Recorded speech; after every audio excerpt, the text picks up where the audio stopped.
ರಾಘಣ್ಣ ಅವರೇ, ಹೀಗೆ 1979ರಲ್ಲಿ ಗದಾಯುದ್ಧ ಯಕ್ಷಗಾನ ನಿರ್ಮಾಣ ಮಾಡಿದಂತಹ ನೀವು 80-90ರ ದಶಕದಲ್ಲಿ ಅನೇಕ ಯಕ್ಷಗಾನದ ಕ್ಯಾಸೆಟ್ಗಳನ್ನು ನಿರ್ಮಾಣ ಮಾಡಿದ್ದೀರಿ.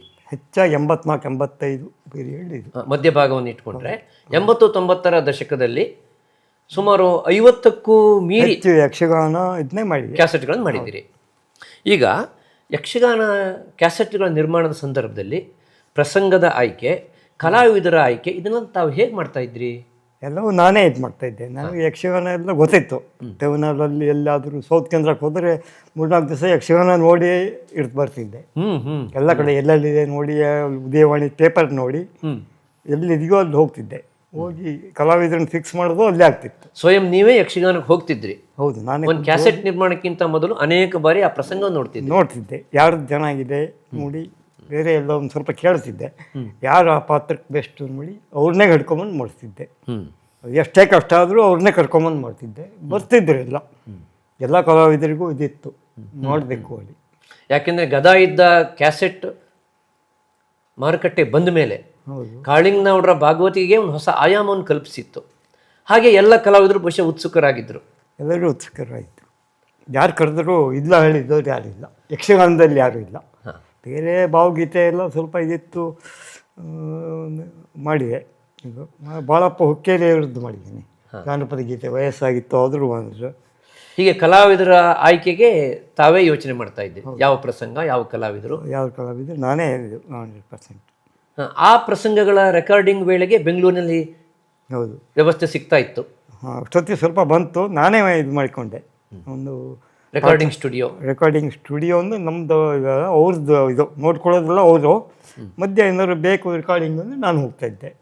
ಈಗ ಆ ಕಾಲದಲ್ಲಿ ಯಾರ ಬಳಿ ಮೊಬೈಲ್ ಇರಲಿಲ್ಲ, ಮೊಬೈಲ್ ಬಹುತೇಕರ ಮನೆಗಳಲ್ಲಿ ಟೆಲಿಫೋನ್ ಇರಲಿಲ್ಲ. ಹೌದು, ಯಾರು ಆದರೂ ಕಲಾವಿದರನ್ನು ತಾವು ಹೇಗೆ ಸಂಪರ್ಕ ಮಾಡ್ತಿದ್ರಿ? ಹೆಚ್ಚಿಗೆ ಲೆಟರು, ಅವ್ರದ್ದು ಎಲ್ಲಿ ಯಕ್ಷಗಾನ ಇದೆ ಅಲ್ಲಿ ನೋಡಿ, ಆಮೇಲೆ ಅವರಿಗೆ ಅಡ್ವಾನ್ಸ್ ಕೊಟ್ಟು ಬಂದುಬಿಡ್ತಿದ್ದೆ. ಬಸ್ಸಿಗೆ ಬರಬೇಕು ಇದಕ್ಕೆ ಇಂಥ ದಿವಸಕ್ಕೆ. ಸಾಮಾನ್ಯ ಎಲ್ಲರೂ ಯಾರೂ ತಪ್ಪಿಸಿಲ್ಲ, ಎಲ್ಲೋ 1-2 ಸಲ ಆಗಿದೆ. ಅವ್ರ ಬದಲು ಬೇರೆ ಕಲಾವಿದರನ್ನ ಹಾಕ್ಕೊಂಡು ಲಾಸ್ಟ್ ಮೂಮೆಂಟ್ ಆಗಿದೆ. ಈಗ ಕ್ಯಾಸೆಟ್ ರೆಕಾರ್ಡಿಂಗಿಗೆ ಅಂತ ಕರೆದ್ರೆ ಬೆಂಗಳೂರಿಗೆ ಬರ್ತಿದ್ದಾರೆ ಕಲಾವಿದರು? ಇಲ್ಲ, ಆವಾಗ ಬರೇ ಕ್ಯಾಸೆಟ್ ಕಲಾವಿದರಿಗೆ ಈಗ ನಮ್ಮ ಗೋಡೆಯವರು ಬರ್ತಾಯಿದ್ರು. ನನ್ನ ಇದಕ್ಕೆ ನಾನು ಕರೆದ್ರೆ ಬರ್ತಾಯಿದ್ದೆ. ವೈಯಕ್ತಿಕ ವಿಶ್ವಾಸ, ನಮ್ಮ ಸ್ವಂತ ವಿಶ್ವಾಸದ ಮೇಲೆ ಬರ್ತಿದ್ರು. ಉಳಿದ ಕಲಾವಿದರಿಗೆಲ್ಲ ನಾವು ಇಲ್ಲಿ ಟೌನಲ್ಲಿಗೆ ಎಲ್ಲ ಕರೆಸಿ ಯಕ್ಷಗಾನ ಅಲ್ಲಿ ಬ್ಯಾಂಕ್ನವ್ರು ಮಾಡ್ತಿದ್ರು. ಕೆನರಾ ಬ್ಯಾಂಕು, ಇವರು ಮೋಹನೆಲ್ಲ ಮಾಡ್ತಾಯಿದ್ರು. ಅವ್ರಿಗೆ ಹೋಗಿ ಹೇಳ್ತಿದ್ದೆ, ಇಂತಿಂಥ ಕಲಾವಿದನ ಕರೆಸಿ ನಂದಿಗೂ ಬೇಕು ಕ್ಯಾಸೆಟ್ಟು ಅಂತ. ಆಮೇಲೆ ಅವರೇ ಕರೀಲಿಕ್ಕೆ ಹಿಡಿದ್ರು, ನಾವು ಕಲಾವಿದನ ಕರೆಸ್ತೇವೆ, ನೀವು ಮಾಡ್ಕೊಳ್ಳೋದಾದ್ರೆ ಮಾಡ್ಕೊಳ್ಳಿ ಹೇಳಿ. ಮೇಳದ ಯಜಮಾನರು ಬಂದು ಹೇಳ್ತಿದ್ರು, ನಿಮ್ಮ ಇದ್ರಾಗ ನಮ್ಮದು ಬಾಗಲೇಬೇಕು ಅಲ್ಲಿ. ಹಂಗೆ ಮಾಡಿ ಕೆಲವು ಮಾಡಿದೆ. ಸಾಲಿಗ್ರಾಮ ಮೇಳದಲ್ಲೂ ಮಾಡಿದೆ. ಅಂದರೆ ಯಕ್ಷಗಾನ ಪ್ರದರ್ಶನವನ್ನು ಏರ್ಪಡಿಸಿ ಅಲ್ಲಿಗೆ ಬಂದಂಥ ಕಲಾವಿದರಿಂದ ನೀವು ಕ್ಯಾಸೆಟ್ ನಿರ್ಮಾಣ ಮಾಡ್ತಿದ್ರಿ? ಆ ಥರನೂ ಮಾಡಿದೆ. ಬಂದು ಟ್ರೂಪಲ್ಲಿ ಅವರಾಗೆ ಬಂದು ನಮ್ಮನ್ನು ಕೇಳಿದವರು ಇದ್ದರು. ಹಾಗೊಂದು ವೇಳೆ ಕಲಾವಿದನ ಕರೆಸಿದಾಗ ಯಕ್ಷಗಾನ ಪ್ರದರ್ಶನಕ್ಕೆ ಅನಿರೀಕ್ಷಿತವಾದ ತೊಂದರೆಗಳು ಬರ್ತಿದ್ದಿರಬೇಕು. ಹೌದು, ಬರ್ತಾಯಿತ್ತು. ನಾನು ನಮ್ಮ ಕಲಾವಿದರಿಗೆ ಏನು ಕೊಡಬೇಕು, ನನ್ನ ಗೌರವಧನ ನಾನು ಕೊಡ್ತಿದ್ದೆ. ಅವ್ರೇನೋ ಲಾಭನ ದುಃಖ ಪ್ರಶ್ನೆ ಇಲ್ಲ, ಎಲ್ಲರಿಗೂ ಅವ್ರಿಗೆ ಸಂತೋಷ ಆಗೋ ಅಷ್ಟೇ ಕೊಡಿದೆ ಸಾಮಾನ್ಯ, ಯಾರೂ ಇದು ಇದಿಲ್ಲ. ಇನ್ನು ಅವರು ಯಕ್ಷಗಾನಕ್ಕೆ ಅವ್ರವ್ರಿಗೆ ಬಿಡ್ತಿದ್ದೆ. ಯಕ್ಷಗಾನಕ್ಕೆ ಅವರು ಸಪ್ರೇಟ್ ಚಾರ್ಜ್ ಮಾಡ್ತಿದ್ದರು. ನಾನು ಕರೆಸಿದಾಗ ನಾನು ಮೊದಲೇ ಹೇಳ್ತಿದ್ದೆ, ಇಂತಿಷ್ಟು ಹಣ ಕೊಡ್ತೇನೆ ಇದು ಹೇಳಿ ಮೊದಲೇ ಮಾತಾಡ್ಕೊಂಡು ಬರ್ತಿದ್ದೆ. ಯಕ್ಷಗಾನ ಪ್ಲಸ್ ಕ್ಯಾಸೆಟ್ ಎರಡಕ್ಕೂ ಸೇರಿದ್ರು. ಈಗ ನಿಮ್ಮ ಕ್ಯಾಸೆಟ್ಗಳ ವಿವರಕ್ಕೆ ಬರ್ತಾ ಇದ್ದೀನಿ. ಸುಮಾರು 50-60 ಯಕ್ಷಗಾನ ಕ್ಯಾಸೆಟ್ಗಳನ್ನು ನೀವು ನಿರ್ಮಾಣ ಮಾಡಿದ್ದೀರಿ. ಶಿಳ್ಗೆ ಬ್ರ್ಯಾಂಡಲ್ಲೇ ಮಾಡಿ, ಶಿಳ್ಗೆ ಎಲೆಕ್ಟ್ರಾನಿಕ್ಸ್. ಹೌದು, ಬೇರೆ ಮಾಡಿಸಿ ಕೊಡ್ತಿದ್ದೆ ನಾನು, ಬೇರೆಯವರಿಗೆ ಕೊಟ್ಟಿದ್ದೀನಿ. ಹರಿಕಥೆನೂ ಮಾಡಿ ಬೇರೆಯವರಿಗೆ ಕೊಟ್ಟೆ. ಕಂಡೀಷನ್ ಏನಂದರೆ ನಾನೇ ಕಾಪಿ ಮಾಡಿ ಎಲ್ಲ ಮಾಡಿ ಕೊಡ್ತೇನೆ. ಮಾರಾಟ ಒಂದು ಅವ್ರದ್ದು, ಅವ್ರ ಬ್ರ್ಯಾಂಡು. ಸಾರ್ವಕಾಲಿಕ ಶ್ರೇಷ್ಠವಾದ ಗದಾಯುದ್ಧ ಕ್ಯಾಸೆಟ್, ಅದು ನಂತರ ಅರ್ಥಗಾರಿಕೆಯಲ್ಲಿ ಪ್ರಭುತ್ವವನ್ನು ಇಟ್ಕೊಂಡಂತಹ ಒಂದು ದಂತಕಥೆ ಆದಂತಹ ಶೇಣಿಯವರ ಅನೇಕ ಕ್ಯಾಸೆಟ್ಗಳನ್ನು ನೀವು ನಿರ್ಮಾಣ ಮಾಡಿದ್ದೀರಿ. ಶೇಣಿ ಗೋಪಾಲಕೃಷ್ಣ ಭಟ್ ಅವರು ತಮ್ಮ ಅಚ್ಚನ್ನು ಒತ್ತಿದಂತಹ, ತಮ್ಮ ಛಾಪನ್ನು ಮೂಡಿಸಿದಂತಹ ಪಾತ್ರಗಳು ಕಂಸ, ವಾಲಿ, ಬಲಿ, ಇಂದ್ರಜಿತು, ಶಿಶುಪಾಲ, ಪರಂಧಾಮದ ರಾಮ, ರಾಮ. ಇಂತಹ ಶೇಣಿಯವರ ಬ್ರ್ಯಾಂಡ್ ಇರುವ ಪಾತ್ರಗಳನ್ನು ನೀವು ಕ್ಯಾಸೆಟ್ನಲ್ಲಿ ತಂದಿಟ್ಟಿದ್ದೀರಲ್ಲ, ಅದಕ್ಕಾಗಿ ನೀವು ಶೇಣಿ ಗೋಪಾಲಕೃಷ್ಣ ಭಟ್ ಅವರನ್ನು ಎಲ್ಲಿ ಸಂಪರ್ಕ ಮಾಡಿದಿರಿ? ಹೌದು, ಅಲ್ಲಿ ಅವ್ರ ಮನೆಗೆ ಹೋಗಿ ಸಂಪರ್ಕ ಮಾಡಿದೆ. ಕಾಸರಗೋಡಿಗೆ ಹೋಗಿ ಅವ್ರ ಮನೆಗೆ ಹೋಗಿ, ಆಮೇಲೆ ಮಂಗಳೂರಲ್ಲಿ ಉಳ್ಕೊಳ್ಳೋಕೆ ಅಡ್ರೆಸ್ ಕೊಟ್ಟಿದ್ರು ಅವರು. ಮಂಗಳೂರು ಗಣೇಶ ರಾಜು. ನಾನು ಅಲ್ಲೇ ಉಳಿತಾ ಇದ್ದೆ. ಹಾಗಾಗಿ ಎಲ್ಲ ಮಾತಾಡಿಕೊಂಡು ಹಿಂಗೆ ಮಾಡೋಣ ಹೇಳಿ ಮಾತಾಡ್ಕೊಂಡು ಬರ್ತಿದ್ದೆ. ಅಂದರೆ ಮೊದಲ ಬಾರಿಗೆ ನೀವು ಶೇಣಿಯವ್ರ ಬಳಿ ಹೋದಾಗ ಅವರು ಸಂತೋಷದಿಂದ ನಿಮ್ಮ ಆಹ್ವಾನ ಗೊತ್ತು ಅವರಿಗೆ. ಅವ್ರು ಗದಾ ಇದ್ದಾಗ ಕೇಳಿದ್ರು. ಅವ್ರಿಗೆ ಅದ್ರ ಬಗ್ಗೆ ಭಾಳಷ್ಟು ಕಾಮೆಂಟ್ ಇತ್ತು ಅವ್ರದ್ದು. ಆದರೆ ಅವ್ರು ಹೇಳಿದ್ರು, ಫಸ್ಟ್ ನೀವು ಮಾಡಿದ್ದೀರಿ ಅದಕ್ಕೆ ಅಭಿನಂದನೆ ಅಂತ, ನಮಸ್ಕಾರ ಮಾಡ್ತೇವೆ ಅದಕ್ಕೆ ಅಂತ ಅವ್ರು ಹೇಳೇ ಶುರು ಮಾಡಿದ್ದು. ಆಡಿಯೋಕ್ಕೂ ಅಷ್ಟೇ, ವಿಡಿಯೋಕ್ಕೂ ಅಷ್ಟೇ ಮಾಡಿ. ಅದು ಸ್ವಲ್ಪ ಕಷ್ಟದ ಕೆಲಸ ಆಗಿದ್ದಿರಬೇಕು. ದೀರ್ಘಾವಧಿಯ ತಾಳ್ಮದ್ದಳೆ ಅರ್ಥಧಾರಿ ಶೇಣಿಯವರು. ಅವರಿಗೆ ಅವನು ಇದಿತ್ತು. ಅವರ ಸ್ಥಾಪಿತ ಪಾತ್ರಗಳನ್ನು 1-1.5 ಗಂಟೆಗಳ ಒಳಗಿನ ಕ್ಯಾಸೆಟ್ಗೆ ತರುವಾಗ ಅವರಿಗೂ ಒಂದು ಪ್ರಮಾಣದ ಹಿಂಸೆ ಆಗ್ತಾ ಇರುತ್ತೆ. ಹೌದು, ಅವ್ರಿಗೆ ಆಗಿನ ಹೊಸ ಕಾನ್ಸೆಪ್ಟ್ ಇದು. ಹೌದು, ನಾವು ಎಡಿಟ್ ಮಾಡಿದ್ದು. ಅವ್ರದ್ದೆಲ್ಲವೂ ಜಾಸ್ತಿ ಇತ್ತು. ಎಲ್ಲ 1.5 ಗಂಟೆಗೆ ಇದ್ದಿದ್ದು ನಾವು ಅರ್ಧ ಗಂಟೆ ಕಟ್ ಮಾಡಿದ್ವಿ. ವಾಲಿ ಮೋಕ್ಷದ ಮಾಡಿದ್ದು ಬಿಟ್ಟಿದ್ದು ಇದೆ ನನ್ನ ಹತ್ರ ಈಗಲೂ. ಅದ್ರ ಬಗ್ಗೆ ಶೇಣಿಯವರು ಯಾವ ಅಸಮಾಧಾನ ಇವತ್ತು ಇದು ಮಾಡಿಲ್ಲ, ಕಂಪ್ಲೇಂಟ್ ಮಾಡಿಲ್ಲ. ಕೆಲವು ಇವ್ರದ್ದು ಇತ್ತು, ಕಟ್ ಮಾಡಬಾರ್ದು ಅದು ಇದು ಹೇಳಿ ಕೆಲವು ಇದ್ರದ್ದು ಇತ್ತು. ಬೇರೆ ಇದರಲ್ಲಿ ಯಕ್ಷಗಾನ ಅಲ್ಲ, ಬೇರೆ ಇದರಲ್ಲಿ ಪ್ರವಚನ ಅದಕ್ಕೆ ಇದಕ್ಕೆ ನೀವು ಎಡಿಟ್ ಮಾಡ್ತೀರಿ, ಹಾಳು ಮಾಡ್ತೀರಿ ಹೇಳಿದ್ರೆ ಭಾಳ ಜನ ಇದ್ದಾರೆ. ಜಾನಪದದ ಬಗ್ಗೆನೂ ಭಾಳ ನಾಗೇಗೌಡರು ಬೈದರು. ಜಾನಪದ ಕೊಲೆ ಮಾಡ್ತೀರಿ ನೀವು ಅಂದರು. ನಮಗೆ ಗೊತ್ತಿಲ್ಲ ಏನು ಮಾಡಬೇಕು ಹೇಳಿ, ನಾನು ಜಾನಪದವಲ್ಲ ಅಂದೆ. ಅವರಿಗೂ ಇದು ಮಾಡಿದೆ, ನಾವು ಸ್ಟುಡಿಯೋ ಎಲ್ಲ ಮಾಡ್ತೇನೆ, ನೀವೇ ಸೇರಿಸಿ ಅಂದೆ. ಅವ್ರು ಕರ್ಕೊಂಬಂದರು. ಒಂದು ಟೆಂಪೋದಲ್ಲಿ ಒಂದಿಷ್ಟು ಜನ ಇದು ಈ ರೈತರು ಇವ್ರದ್ದೆಲ್ಲ ಏನೋ ಹಾಡು ಬೀಸ ಕೊಲ್ಲೆಲ್ಲ ತೊಗೊಂಬಂದ್ಬಿಟ್ರು. ಏನೇನೋ ಬಾರಿಸೋದು ಎಲ್ಲ. ನಮಗೆ ರೆಕಾರ್ಡಿಂಗ್ ಮಾಡೋದೇ ಕಷ್ಟ ಆಯಿತು. ಅದು ಕೊಲ್ಲು ಬೀಸೋರು ಅವರೇ, ಹಾಡು ಹೇಳೋರು ಅವರೇ. ನಾವು ಬ್ಯಾಲೆನ್ಸ್ ಮಾಡೋಕ್ಕೆ ಆಗೋದಿಲ್ಲ. ಈ ಬೀಚ್ಬಿಟ್ರೆ ಮೇಲೆ ಏನೂ ಕೇಳೋದಿಲ್ಲ. ಅದು ಹೆಂಗೆಂಗೋ ಮಾಡಿದೆ. ಮಾಡಿದರೆ ಅವರು ಇದಿಲ್ಲ, ಕ್ಯಾಸೆಟ್ಟಿಗೂ ದುಡ್ಡು ಕೊಡೋದು ಪ್ರಶ್ನೆ ಇಲ್ಲ. ಇನ್ನೂ ಒಂದಿಷ್ಟು ಜಾನಪದ ಹಳೆಯ ಪುಸ್ತಕ ಕೊಟ್ಟರು, ಅದನ್ನ ಮಾರಾಟ ಮಾಡಿ ನಾವು ದುಡ್ಡು ತೊಗೋಬೇಕು ಅಂದರು. ಅಲ್ಲಿ ನಾನು ನೆತ್ತು ಕೈ ಬಿಟ್ಟೆ. ಹೀಗೆ ಶೇಣಿಯವ್ರ ಜೊತೆಗೆ ನಿಮ್ಮ ಒಡನಾಟ ಚೆನ್ನಾಗಿ ಸಂತೋಷದಿಂದ ಇತ್ತು. ಹೌದು. ಇನ್ನೊಂದು ಪ್ರಶ್ನೆ, ಈ ನಾರಣಪ್ಪ ಉಪ್ಪೂರು ಭಾಗವತರು, ಹೌದು, ಅವರ ಭಾಗವತಿ ಅನೇಕ ಕ್ಯಾಸೆಟ್ಗಳನ್ನು ನೀವು ಮಾಡಿದ್ದೀರಿ. ಅದರಲ್ಲಿಯೂ ಮುಖ್ಯವಾಗಿ ಚಿಟ್ಟಾಣಿ ರಾಮಚಂದ್ರ ಹೆಗಡೆಯವರ ಭಸ್ಮಾಸುರ, ಕಂಸ, ಮಾಗದ ಇಂಥ ಪಾತ್ರಗಳ ಕ್ಯಾಸೆಟ್ ತಂದಿದ್ದೀರಿ. ಹೌದು. ಅದಕ್ಕೆ ಸಂಬಂಧಪಟ್ಟಂಥ ಸ್ವಲ್ಪ ಅನುಭವವನ್ನು ಹೇಳಿ. ಉಪ್ಪೂರು ಭಾಗವತರು ಹೇಗೆ, ಚಿಟ್ಟಾಣಿಯವರು ಹೇಗೆ? ಉಪ್ಪೂರು ದೊಡ್ಡ ಭಾಗವತರೇ ಅವರೇನು ಇದಲ್ಲ, ಧ್ವನಿಯೂ ಇತ್ತು, ಮಾರ್ಕೆಟು ಇತ್ತು ಉಪ್ಪೂರಿಗೆ. ಈಗಲೂ ಬೆಲೆ ಇದೆ ಉಪ್ಪೂರ ಹಾಡಿಗೆ. ಅವ್ರದ್ದು ಅವರೇ ಇದು ಮಾಡಿದರು. ಒಂದಿಷ್ಟು ಹಾಡು ಸೆಲೆಕ್ಟ್ ಮಾಡಿ ಬರೇ ಉಪ್ಪೂರು ಪದ್ಯ ಸುಮಾರಷ್ಟು ಮಾಡಿಸಿದೆ. ಒಂದು ರಿಲೀಸ್ ಮಾಡಿದೆ ಈ ನಮ್ಮ ಸಾಗರದ ಮಧ್ಯಸ್ಥರ ಹತ್ರ. ಅವರೇ ಬರೆದ್ರು, ಎಲ್ಲ ಬರೆದು ಇದು ಮಾಡಿ ಓದಿದ್ರು, ಯಾವ ಪ್ರಸಂಗದ್ದು ಏನು ಸ್ವಲ್ಪ ರಿಫ್ಟಾಗಿ. ಅದು ಅಷ್ಟು ಹೋಗಲಿಲ್ಲ ಇದು ಮಾಡಿ. ಆಮೇಲೆ ನಾನು 2ನೇದು 3ನೇದು ಹೇಳಿ ಮಾಡಲಿಕ್ಕೆ ಹೋಗಿಲ್ಲ. ಲೇಬಲ್ ಕಾಸ್ಟ್ ಹುಟ್ಟೋದಿಲ್ಲ, ನಾವೇನು ಮಾಡೋದು. ಅದೇ ಚಿಟ್ಟಾಣಿ ರಾಮಚಂದ್ರ ಹೆಗಡೆಯವರ ಭಸ್ಮಾಸುರ. ಹೌದು, ಇದಾಗಿದೆ, ನಮಗೆ ಒಳ್ಳೆಯ ಸೇಲ್ ಆಗಿದೆ. ಅದು ರೆಕಾರ್ಡಿಂಗ್ ಬಗ್ಗೆ ಸ್ವಲ್ಪ ಕೇಳುವ ಕುತೂಹಲ. ಯಾಕೆಂದ್ರೆ ಅವರು ವೇಷಧಾರಿಗಳು, ತಾಳ್ಮದ್ದಲೆ ಮಾತುಗಾರರಲ್ಲ. ನಾನು ಒಬ್ಬ ಸೌಂಡ್ ಇಂಜಿನಿಯರ್ ಆಗಿ ಹೇಳಿದರೆ ಕೆಲವು ವಾಯ್ಸ್ ಚೆನ್ನಾಗಿಲ್ಲದೆ ಇದ್ದರೂ ಜನಪ್ರಿಯ ಆಗಿರ್ತದೆ. ಕೆಲವು ಜನಪ್ರಿಯ ಆದರೆ ಇದಾಗಿರೋದು, ಕ್ವಾಲಿಟಿ ಇರೋದಿಲ್ಲ. ಅದಕ್ಕೆ ಉದಾಹರಣೆಗೆ ಚಿಟ್ಟಾಣಿ ಮತ್ತು ಮಾಸ್ಟರ್ ಹಿರಣ್ಣಯ್ಯನವರು, ನಾನೊಬ್ಬ ಸೌಂಡ್ ಇಂಜಿನಿಯರ್ ಹೇಳಿದ್ರೆ ಅವ್ರದ್ದು ವಾಯ್ಸ್ ಚೆನ್ನಾಗಿಲ್ಲ. ಇವನ್ ಗುರುರಾಜ್ ನಾಯ್ಡು ಅದೇ ಹೇಳಿದ್ರು, ಆಲ್ ಇಂಡಿಯಾ ರೇಡಿಯೋದಲ್ಲಿ ನಾನು ಸೆಲೆಕ್ಟೇ ಆಗಿಲ್ಲ ಇದು ಅಂತ. ನಾನು ಹೇಳಿದೆ, ನಾನು ಫಿಲ್ಟ್ರ್ ಮಾಡಿ ಸಾದಷ್ಟು ಮಾಡ್ತೇನೆ, ಬನ್ನಿ ಅಂದೆ. ಅವ್ರು ಬಂದರು. ಹೈಯೆಸ್ಟ್ ಸೇಲ್ ಆಯಿತು ಭೂಕೈಲಾಸ, ಫಸ್ಟು ಗುರುರಾಜ್ ನಾಯ್ಡು ಹರಿಕತೆ, ಆಮೇಲೆ ಮಾಸ್ಟರ್ ಹಿರಣ್ಣಯ್ಯನವ್ರದ್ದು, ಚಿಟ್ಟಾಣಿಯವ್ರದ್ದು ಭಸ್ಮಾಸುರ. ನೋಡಿದರೆ ಉಪ್ಪೂರೇ ಹೇಳಿದರು ಭಾಗವತರು, ಭಸ್ಮಾಸುರ ಪ್ರಸಂಗವೂ ರೆಕಾರ್ಡಿಂಗಿಗೆ ಬರೋದಿಲ್ಲ, ವೀಡಿಯೋ ಕಾರ್ ಬರ್ತದೆ, ಆಡಿಯೋಕ್ಕೆ ಬರೋದಿಲ್ಲ ಅಂದರು. ಎಲ್ಲರೂ ಹೇಳಿದರು ಚಿಟ್ಟಾಣಿ ವಾಯ್ಸು ಸರಿ ಇಲ್ಲ ಹೇಳಿ. ನಾನು ಹೇಳಿದೆ, ನನಗೆ ಅದೇ ಬೇಕು, ಇದೆ ಜನಪ್ರಿಯ ಆಗ್ತದೆ ಹೇಳೋದು. ನನ್ನ ಸಕ್ಸಸ್ ಆಯಿತು ನನ್ನ ಇದರಲ್ಲಿ. ಏನು ಪ್ರತ್ಯೇಕ ವ್ಯವಸ್ಥೆ ಮಾಡ್ಕೊಂಡಿದ್ರಿ ನೀವು ಚಿಟ್ಟಾಣಿಯವರಿಗಾಗಿ? ಚಿಟ್ಟಾಣಿಯವರಿಗೆ ಕೂತ್ರು ಹಾಡಕ್ಕೆ ಬರೋದಿಲ್ಲ, ವಾಯ್ಸೇ ಬರೋದಿಲ್ಲ ಅವರಿಗೆ, ತಾಳೆ ಮದ್ದು ಅದನ್ನ ಅವರು ಹೇಳಿದರು. ಅವರು ಹೇಳಿದೆ, ನಾನು ಅದಕ್ಕೆ ವ್ಯವಸ್ಥೆ ಮಾಡ್ತೇನೆ ಹೇಳಿ ನಿಲ್ಲಿಸಿ 2 ಮೈಕ್ ಕೊಟ್ಟೆ ಅವರಿಗೆ. ಇದ್ರ ಮೈಕ್ ಅಭಿನಯ ಮಾಡ್ತಲೇ ಕುಣಿತ ಮಾಡ್ತಲೇ ಮಾತಾಡುವ ನೀವು ಕುಣಿತ ಮಾಡಿ ತಿಳ್ಕೊಳ್ಳಿ, ಎದುರಿಗೆ ಯಾರು ಇರಬೇಕು ಅಂದರೆ ಅದಕ್ಕೂ ಒಂದು 5 ಜನ ಮಾಡಿಕೊಟ್ಟೆ. ಹೋಟ್ಲು ಸೌಕರ್ಯರು ಅವ್ರೆಲ್ಲ ಸ್ವಲ್ಪ ಯಕ್ಷಗಾನ ಭಾಗವತಿಕೆ ಮಾಡೋರೆ, ಅಂದರೆ ಅಮೆಚ್ಯೂರ್ಸ್. ಅವ್ರು ಹಿಂಗೆ ತಾಳಗಳು ಹಾಕಿ ಹಿಂಗಂದ್ರು ಇವ್ರಿಗೆ ಭಾಳ ಖುಷಿ ಆಯ್ತು, ಚೆನ್ನಾಗಾಯಿತು ರೆಕಾರ್ಡಿಂಗ್ ಇದು. ಮತ್ತು ಜನ ಎಲ್ಲರೂ ಮೆಚ್ಚಿದ್ರು, ಎಲ್ಲ ಕಲಾವಿದರು ಎಲ್ಲರೂ. ಚಿಟ್ಟಾಣಿಯವ್ರದ್ದು ಬಂತು. ಆಮೇಲೆ ಅವ್ರದ್ದು ಕಂಸ ಮಾಗದ ಉಳಿದಿದ್ದು ಬ್ರಹ್ಮಕಪಾಲದ ಈಶ್ವರ ಎಲ್ಲ ಮಾಡಿದೆ.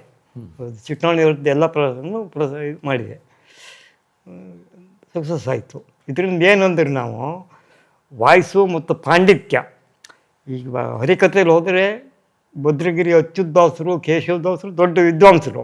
ಅದು ಅವ್ರು ಕ್ಯಾಸೆಟ್ ಮಾಡಿದರೆ ನಮ್ಮ ಗುರುರಾಯನಹಳ್ಳಿಯಿಂದ ಒಂದು 10% ಇಲ್ಲ. ಒಂದು ಸಲ ಅಚ್ಯುತದಾಸರೇ ಹೇಳಿದರು, ಅವರಿಗಾದ 25,000 ಎಲ್ಲ ಕೊಡ್ತೀರಿ, ನಮಗೆ ಕಡಿಮೆ ಕೊಡ್ತಿರಲ್ಲ, ನಾವೇನು ಇದೇನು ಅಂದರು.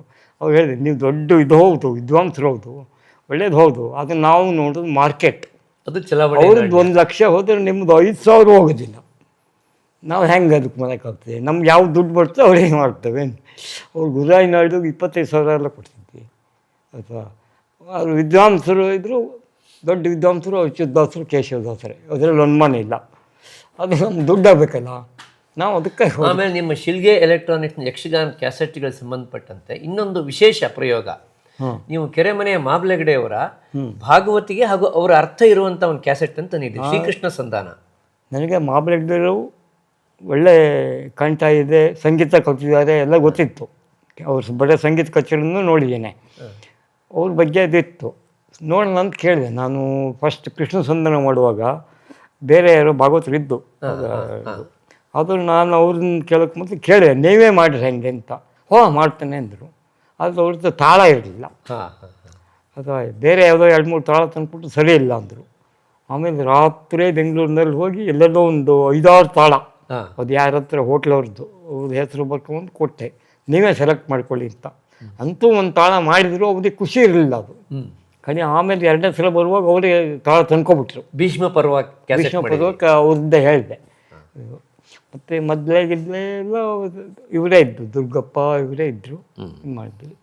ಭಾಗವತಿಗೆ ಮಾತ್ರ ಅವರೇ ಮಾಡಿ ಅವರೇ ಇದು ಮಾಡಿದ್ರು, ಅರ್ಥನೂ ಹೇಳಿದರು. ಆಮೇಲೆ ನೀವು ಯಕ್ಷಗಾನ ಪ್ರಸಂಗಗಳನ್ನು ಆಯ್ಕೆ ಮಾಡುವಾಗ ಕೆಲವು ಮೇಳಗಳ ಅವರ ಟ್ರಂಪ್ ಪ್ರಸಂಗಗಳನ್ನು ನೀವು ಕ್ಯಾಸೆಟ್ಟಿಗೆ ತಂದಿದ್ದೀರಿ. ಉದಾಹರಣೆಗೆ ಕೆರೆಮನೆ ಮೇಳದ ಸುಭದ್ರಾ ಕಲ್ಯಾಣ, ರಾಮನಿರ್ಯಾಣ, ಲಂಕಾ ದಹನ, ದಮಯಂತಿ ಪುನಃ ಸ್ವಯಂವರ. ಹೌದು, ನೀವು ಅವುಗಳನ್ನು ಬಹಳಷ್ಟು ಸಾರಿ ನೋಡಿ ಆಮೇಲೆ ಆಯ್ಕೆ ಮಾಡ್ತಿದ್ರಿ. ಹೌದು, ಜನರನ್ನು ಕೇಳ್ತಿದ್ದೆ ಯಾವುದು ಇದು ಹೇಳಿ. ಸಾಮಾನ್ಯ ಹೇಳ್ತಿದ್ರು, ಶಂಭು ಹೆಗ್ಡೆಯದ್ದು ಸತ್ಯ ಹರಿಶ್ಚಂದ್ರ ಬೆಸ್ಟ್ ಅಂತ, ಅದನ್ನೂ ಮಾಡಿದೆ. ಕಷ್ಟ ಇದು ಸೇರಿಸೋದು ಭಾಳ ಕಷ್ಟ ಇದೆ. ಎಲ್ಲ ಇದರಲ್ಲೂ ಅಷ್ಟೇ, ಬರೀ ಯಕ್ಷಗಾನ ಅಂತಲ್ಲ, ಒಟ್ಟು ಒಂದು ಕ್ಯಾಸೆಟ್ಟಿಗೆ ಕಲಾವಿದರನ್ನು ಸೇರಿಸೋದು ಎಲ್ಲ ಭಾಳ ಕಷ್ಟ. ಅವರು ಟೈಮ್ ಅಡ್ಜಸ್ಟ್ ಆಗೋದಿಲ್ಲ, ಇದು ಭಾಳಷ್ಟು ಕಷ್ಟ ಇದೆ. ನಾನಾದರೂ ಮಾಡಿದೆ, ಹಠ ಹಿಡಿದು ಆಲ್ಮೋಸ್ಟ್ ಸಕ್ಸಸ್ಫುಲ್. ಆದರೆ ಕೆಲವು ಸಲ ಯಾವುದೋ ಬರೋದಿಲ್ಲ, ಏನೇನೋ ಕಾರಣ ಇರ್ತದೆ ಅವರವ್ರದ್ದು. ಕೆಲವು ಕಲಾವಿದರು ಅವ್ರು ಬಂದರೆ ನಾನು ಬರೋದಿಲ್ಲ ಹೇಳೋರು, ಇದೆಲ್ಲ ಇದೆ. ಅದಕ್ಕೆ ನಾವು ಸ್ವಲ್ಪ ತಾಳ್ಮೆ ಬೇಕು, ಬುದ್ಧಿವಂತಿಕೆನೂ ಬೇಕು. ಇನ್ನೊಂದು ಪ್ರಶ್ನೆ ಅಂತಂದರೆ, ನೀವು ಸುಬ್ರಹ್ಮಣ್ಯ ದಾರೇಶ್ವರ ಭಾಗವತರದ್ದು ಕೂಡ ಅನೇಕ ಕ್ಯಾಸೆಟ್ಗಳನ್ನು ತಂದಿದ್ದೀರಿ. ಹೌದು, ಮಹಾಮಾಯಾವಿ ಘಟೋದ್ಗಜ, ಆಮೇಲೆ ತ್ರಿಶಂಕು ಚರಿತ್ರೆ, ಕವಿರತ್ನ ಕಾಳಿದಾಸ, ಬ್ರಹ್ಮಕಪಾಲ. ಈ ದಾರೇಶ್ವರ ಭಾಗವತರ ಸರಣಿಗಳ ಬಗ್ಗೆ ಒಂದೆರಡು ಮಾತು. ದಾರೇಶ್ವರನ ನಾನು ಮೊದಲು ಕೇಳಿದೆ, ವಾಯ್ಸ್ ರೆಕಾರ್ಡಿಂಗಿಗೆ ಚೆನ್ನಾಗಿ ಬರ್ತದೆ, ಆದರೆ ಹೆಸರಿಲ್ಲ. ಅದಕ್ಕೆ ನಾನು ಏನು ಮಾಡಿದೆ, ಕಟ್ತೋಕಂತ ಒಂದು ಸೇರಿಸಿ ಒಂದು ಮಾಡಿದೆ. ಅವರಿಬ್ಬರು ದ್ವಂದ್ವ ಥರ ಮಾಡಿ ಕೆಲವು ಹಾಡು ಇವರು, ಕೆಲವು ಅವರು ಹಿಂಗೆ ಮಾಡಿದೆ. ಅದು ಒಳ್ಳೆ ಸಕ್ಸಸ್ ಆಯಿತು, ಜನ ಎಲ್ಲ ಮೆಚ್ಚಿದ್ರು. ದಾರೇಶ್ವರಿಗೆ ಒಂದು ಇದು ಬಂತು, ಜಾಸ್ತಿ ಡಿವೈನ್. ಹೌದು. ಆಮೇಲೆ ಅವ್ರದ್ದು ಒಂದೊಂದೇ ಮಾಡಿದೆ, ತುಂಬ ಮಾಡಿದ್ದೀನಿ, ಇನ್ನೂ ಇದೆ. ಬರೇ ಪದ್ಯಗಳನ್ನೇ ಒಂದಿಷ್ಟು ಮಾಡಿಟ್ಟಿದ್ದೇನೆ, ಸ್ಟುಡಿಯೋದೆಲ್ಲ ರೆಕಾರ್ಡಿಂಗ್ ಮಾಡಿ ಇದು ಮಾಡಿ ಇಟ್ಟಿದ್ದೇನೆ. ನೋಡ್ಬೇಕು ಅದು ಏನಾಗ್ತದೆ ಹೇಳಿ. ಮತ್ತೆ ಸುಬ್ರಹ್ಮಣ್ಯ ದಾರೇಶ್ವರ ಬ್ರಹ್ಮಕಪಾಲ ಹಾಗೂ ರಾಜಾ ತ್ರಿಶಂಕು ಚೆನ್ನಾಗಿ ಓಡಿರಬೇಕು. ಅದಕ್ಕೆಲ್ಲ ಕಲಾವಿದರನ್ನು ನಾನೇ ಸೆಟ್ ಮಾಡಿ ಮಾಡಿದ್ದು. ಮತ್ತು ನಾನು ಕೇಳಿದ ಹಾಗೆ ಸ್ವಲ್ಪ ನೀವು ಬಿದ್ದ ಹೊತ್ತಿನಲ್ಲಿ ನಿಮ್ಮನ್ನು ಚೆನ್ನಾಗಿ ಮಾರ್ಕೆಟ್ನಲ್ಲಿ ಎತ್ತಿದ ಕ್ಯಾಸೆಟ್ ಅಂತ ಯಾವುದು? ಯಕ್ಷಗಾನದ್ದೇ. ಹೌದು, ಬ್ರಹ್ಮಕಪಾಲ ಹಾಗೂ ತ್ರಿಶಂಕು. ಎಲ್ಲರೂ ಅದೇ ಹೇಳ್ತಿದ್ರು. ನಾನು ಈ ಗಮಕಾಲ ಮಾಡಿದರೆ ಕ್ಯಾಸೆಟ್ ಅಂಗಡಿಯವ್ರು ನಾ ಎಲ್ಲ ಕಡೆ ನಾನೇ ಹೋಗ್ತಿದ್ದೆ. ಪುತ್ತೂರಿಂದ ಹಿಡಿದು ಈ ಕಡೆ ಕಾಸರಗೋಡು, ಬಾಂಬೆಗೂ ತೊಗೊಂಡೋಗಿದ್ದೆ. ಬಾಂಬೆಗೆ ಹೋಗಿ ಅದು ಕ್ಯಾಸೆಟನ್ನು ಮಾಸ್ಟರ್ ತಗೊಂಡು ಒಳ್ಳೆ ಕಾಪಿ ಮಾಡಿಸಿ ಲೇಬಲ್ ಹಾಕಿ ಮಾಡ್ತಿದ್ದೆ. ಬಾಂಬೆಯಲ್ಲಿ 8 ದಿವಸ ಇರ್ತಿದ್ದೆ, 8 ದಿವಸ ಬಾಂಬೆಲಿ. ಎಲ್ಲ ಕಡೆಗೂ ಹೇಳೋದು ನೀವು ಯಕ್ಷಗಾನ ಮಾಡಿ ಅಂತ. ಹಾಗಾಗಿ ನಂದು ಯಾವುದೂ ಯಕ್ಷಗಾನ ಫೇಲ್ ಆಗಿಲ್ಲ. ಈ ಭಾವಗೀತೆ ಇವತ್ತು ಈ ನಾಟಕದ್ದು ನಂದೇನೂ ಸಕ್ಸಸ್ ಆಗಿಲ್ಲ. ನಾನು ಹಳೇ ನಾಟಕದ್ದೆಲ್ಲ ಮಾಡಿದೆ, ಉತ್ತರ ಕರ್ನಾಟಕದ ನಾಟಕದ್ದು. ಇಲ್ಲಿ BJMನವರು ಗುಬ್ಬಿ ವೀರಣ್ಣನ ಹೆಂಡತಿ ಅವ್ರ ಮಗಳು ಅವ್ರದ್ದೆಲ್ಲ ಮಾಡಿದೆ ಕರೆಸಿ. ಅವರೆಲ್ಲ ಮೇಲೆ ಮೆಟ್ಲು ಹತ್ತಂಗೆ ಇರಲ್ಲ, ಆದರೂ ಹೆಂಗೋ ಮಾಡಿ ಎಷ್ಟೇ ಪಾರ್ಟಿಂಗಲ್ಲಿ ಮಾಡಿದೆ. ರಂಗಗೀತೆಗಳು ಅಂತ ಮಾಡಿದೆ, ಎಲ್ಲ ಮಾಡಿದೆ. ಅದು ಯಾರು ಒಂದು 100 ಕ್ಯಾಸೆಟ್ಟು ಹೋಗೋದಿಲ್ಲ. ಪ್ರಜಾವಾಣಿ ಒಳಗೆ ಅಡ್ವರ್ಟೈಸ್ ಕೊಟ್ಟೆ ಎಲ್ಲ ದೊಡ್ಡ ಪೇಪರಲ್ಲಿ. ಎಷ್ಟು ದುಡ್ಡು ಖರ್ಚು ಮಾಡಿದ್ರು 10% ದುಡ್ಡು ಬರೋದಿಲ್ಲ. ಆಮೇಲೆ ಬಿಟ್ಟೆ ನಾನೇ ನಿಧಾನವಾಗಿ. ನಿಮ್ಮ ಶಿಲ್ಗೆ ಎಲೆಕ್ಟ್ರಾನಿಕ್ಸ್ ಬ್ಯಾನರ್ನಲ್ಲಿ ಬಂದಂಥ ಯಕ್ಷಗಾನ ಕ್ಯಾಸೆಟ್ಗಳ ಕಲಾವಿದರ ಪಟ್ಟಿಯನ್ನು ನೋಡಿದರೆ, ಉದಾಹರಣೆಗೆ ಭಾಗವತರುಗಳು, ಕಡತೋಕ ಮಂಜಾತ್ ಭಾಗವತರು, ಕಾಳಿಂಗ್ ನಾವ್ರು, ನಾರಾಯಣಪೂರು, ಧಾರೇಶ್ವರ ಭಾಗವತರು, ಮಳಿಗೆ ಕೇಶವ ಹೆಗಡೆಯವರು, ನೆಬ್ಬೂರ್ ಭಾಗವತರು, ಸತೀಶ್ ಹೆಗಡೆಯವರು, ಪದ್ಯಾಣ ಗಣಪತಿ ಭಟ್, ವಿದ್ವಾನ್ ಗಣಪತಿ ಭಟ್ ಮತ್ತು ನಾರಾಯಣ ಶಬರಾಯರು ಬಡಗಿನಲ್ಲಿ. ಹೌದು. ಇನ್ನು ತೆಂಕಿನ ಭಾಗವತದಲ್ಲಿ ಪೊಳ್ಳ್ಯ ಲಕ್ಷ್ಮೀನಾರಾಯಣ ಶೆಟ್ಟರು, ರಘುರಾಮಗೌಡರು, ಬಲಿಪ ಭಾಗವತರು, ದಾಮೋದರ ಮಂಡಚ್ಚರು, ಪದ್ಯಾಣ ಭಾಗವತರು ಹಾಗೂ ಎಡನೀರು ಮಠದ ಸ್ವಾಮೀಜಿಗಳು. ಹೌದು, ಎಡನೀರು ಮಠದವ್ರು ತುಂಬ ಮಾಡಿದ್ದೀನಿ. ಬಹುತೇಕ ಎಲ್ಲ ಪ್ರಸಿದ್ಧ ಘಟಾನುಘಟಿ ಭಾಗವತಗಳನ್ನ ನೀವು ಶಿಲ್ಗೆ ಎಲೆಕ್ಟ್ರಾನಿಕ್ಸ್ನಲ್ಲಿ ಹಾಡಿಸಿದಿರಿ. ಹಾಗೆ ಒಂದು ವಿಶೇಷವಾದ ಪ್ರಯೋಗ ಅಂತ ನಾನು ಗಮನಿಸೋದು, ನಿಮ್ಮ ಲವಕುಶ ಹಾಗೂ ಇಂದ್ರಜಿತು ಕಾಳಗ ಈ 2 ಕ್ಯಾಸೆಟ್ಗಳ ಸರಣಿ. ಹೌದು. ಪೊಳ್ಳ್ಯ ಲಕ್ಷ್ಮೀನಾರಾಯಣ ಶೆಟ್ಟರ ಭಾಗವತ. ಹೌದು, ಅವರು ಮೊದಲೇ ಹೋಗಿ ಕಂಡಿದ್ದವ್ರನ್ನ. ಇಂಥ ಹೊತ್ತಿಗೆ ಬರ್ತಾನೆ ಅಂದಿದ್ರು. ನಾವು ಬೆಂಗಳೂರಲ್ಲಿ ಪ್ರೋಗ್ರಾಮ್ ಇದೆ ಬರ್ತಾನೆ ಹೇಳಿ. ಹೌದು, ನಾವು ಹೋಗಿ ಅವ್ರಿಗೆ ಇದು ಮಾಡ್ಕೊಂಡಿದ್ವಿ. ಮೊದಲು ಯಾರ್ಯಾರು ಬರ್ತಾರೆ ಅಂತ ಅವ್ರದ್ದೇ ಟ್ರೂಪ್ ಮಾಡ್ಕೊಂಡಿದ್ರು ಅವರು. ಸಾಮಾನ್ಯ ಇದೆಲ್ಲ ತೆಂಕಿನ ಬಗ್ಗೆ ನನಗೂ ಹೆಚ್ಚು ಪರಿಚಯ ಇಲ್ಲ. ಯಾಕೆಂದ್ರೆ ಅದರಲ್ಲಿ ಇರುವಂತ ಕಲಾವಿದರ ಪಟ್ಟಿಯನ್ನು ನೋಡಿದ್ರೆ ಶೇಣಿ ಗೋಪಾಲಕೃಷ್ಣ ಭಟ್ರು, ತೆಕ್ಕಟ್ಟೆ ಆನಂದ ಮಾಸ್ತರು, ರಾಮದಾಸ್ ಸಾಮಗರು, ಪ್ರಭಾಕರ್ ಜೋಶಿ ಅವರು, ಈಗ ದೊಡ್ಡ ದೊಡ್ಡ ಕಲಾವಿದರೇ ಇದ್ರು. ಅವ್ರು ಕಲಾವಿದರನ್ನು ಅವರೇ ಸೆಲೆಕ್ಟ್ ಮಾಡ್ಕೊಂಡಿದ್ರು. ನಾನು ಸುಮ್ಮನೆ ಇದು ಮಾಡಿದ್ದೆ ಅಷ್ಟೇ, 1-2 ಸಜೆಷನ್ ಕೊಟ್ಟಿರ್ಬೋದು ಅಷ್ಟೇ. ಅದು ಅವ್ರು ಮಾಡ್ಕೊಂಡಿದ್ರು. ಅವರಿಗೆಲ್ಲ ಇದ್ರು. ನಮ್ದು ಅಲ್ಲಿ ಹೆಚ್ಚು ಇದು ಬರಲ್ಲ, ತೆಂಕಿನಲ್ಲಿ ನಮ್ದು ಹೆಚ್ಚು ಇದಿಲ್ಲ. ಅದ್ರ ಬಡಗಿನಲ್ಲಿ ನಾನೇ ಹೋಗಿ ಅವ್ರನ್ನ ಕರ್ಕೊಂಬಂದಿದ್ದೆ.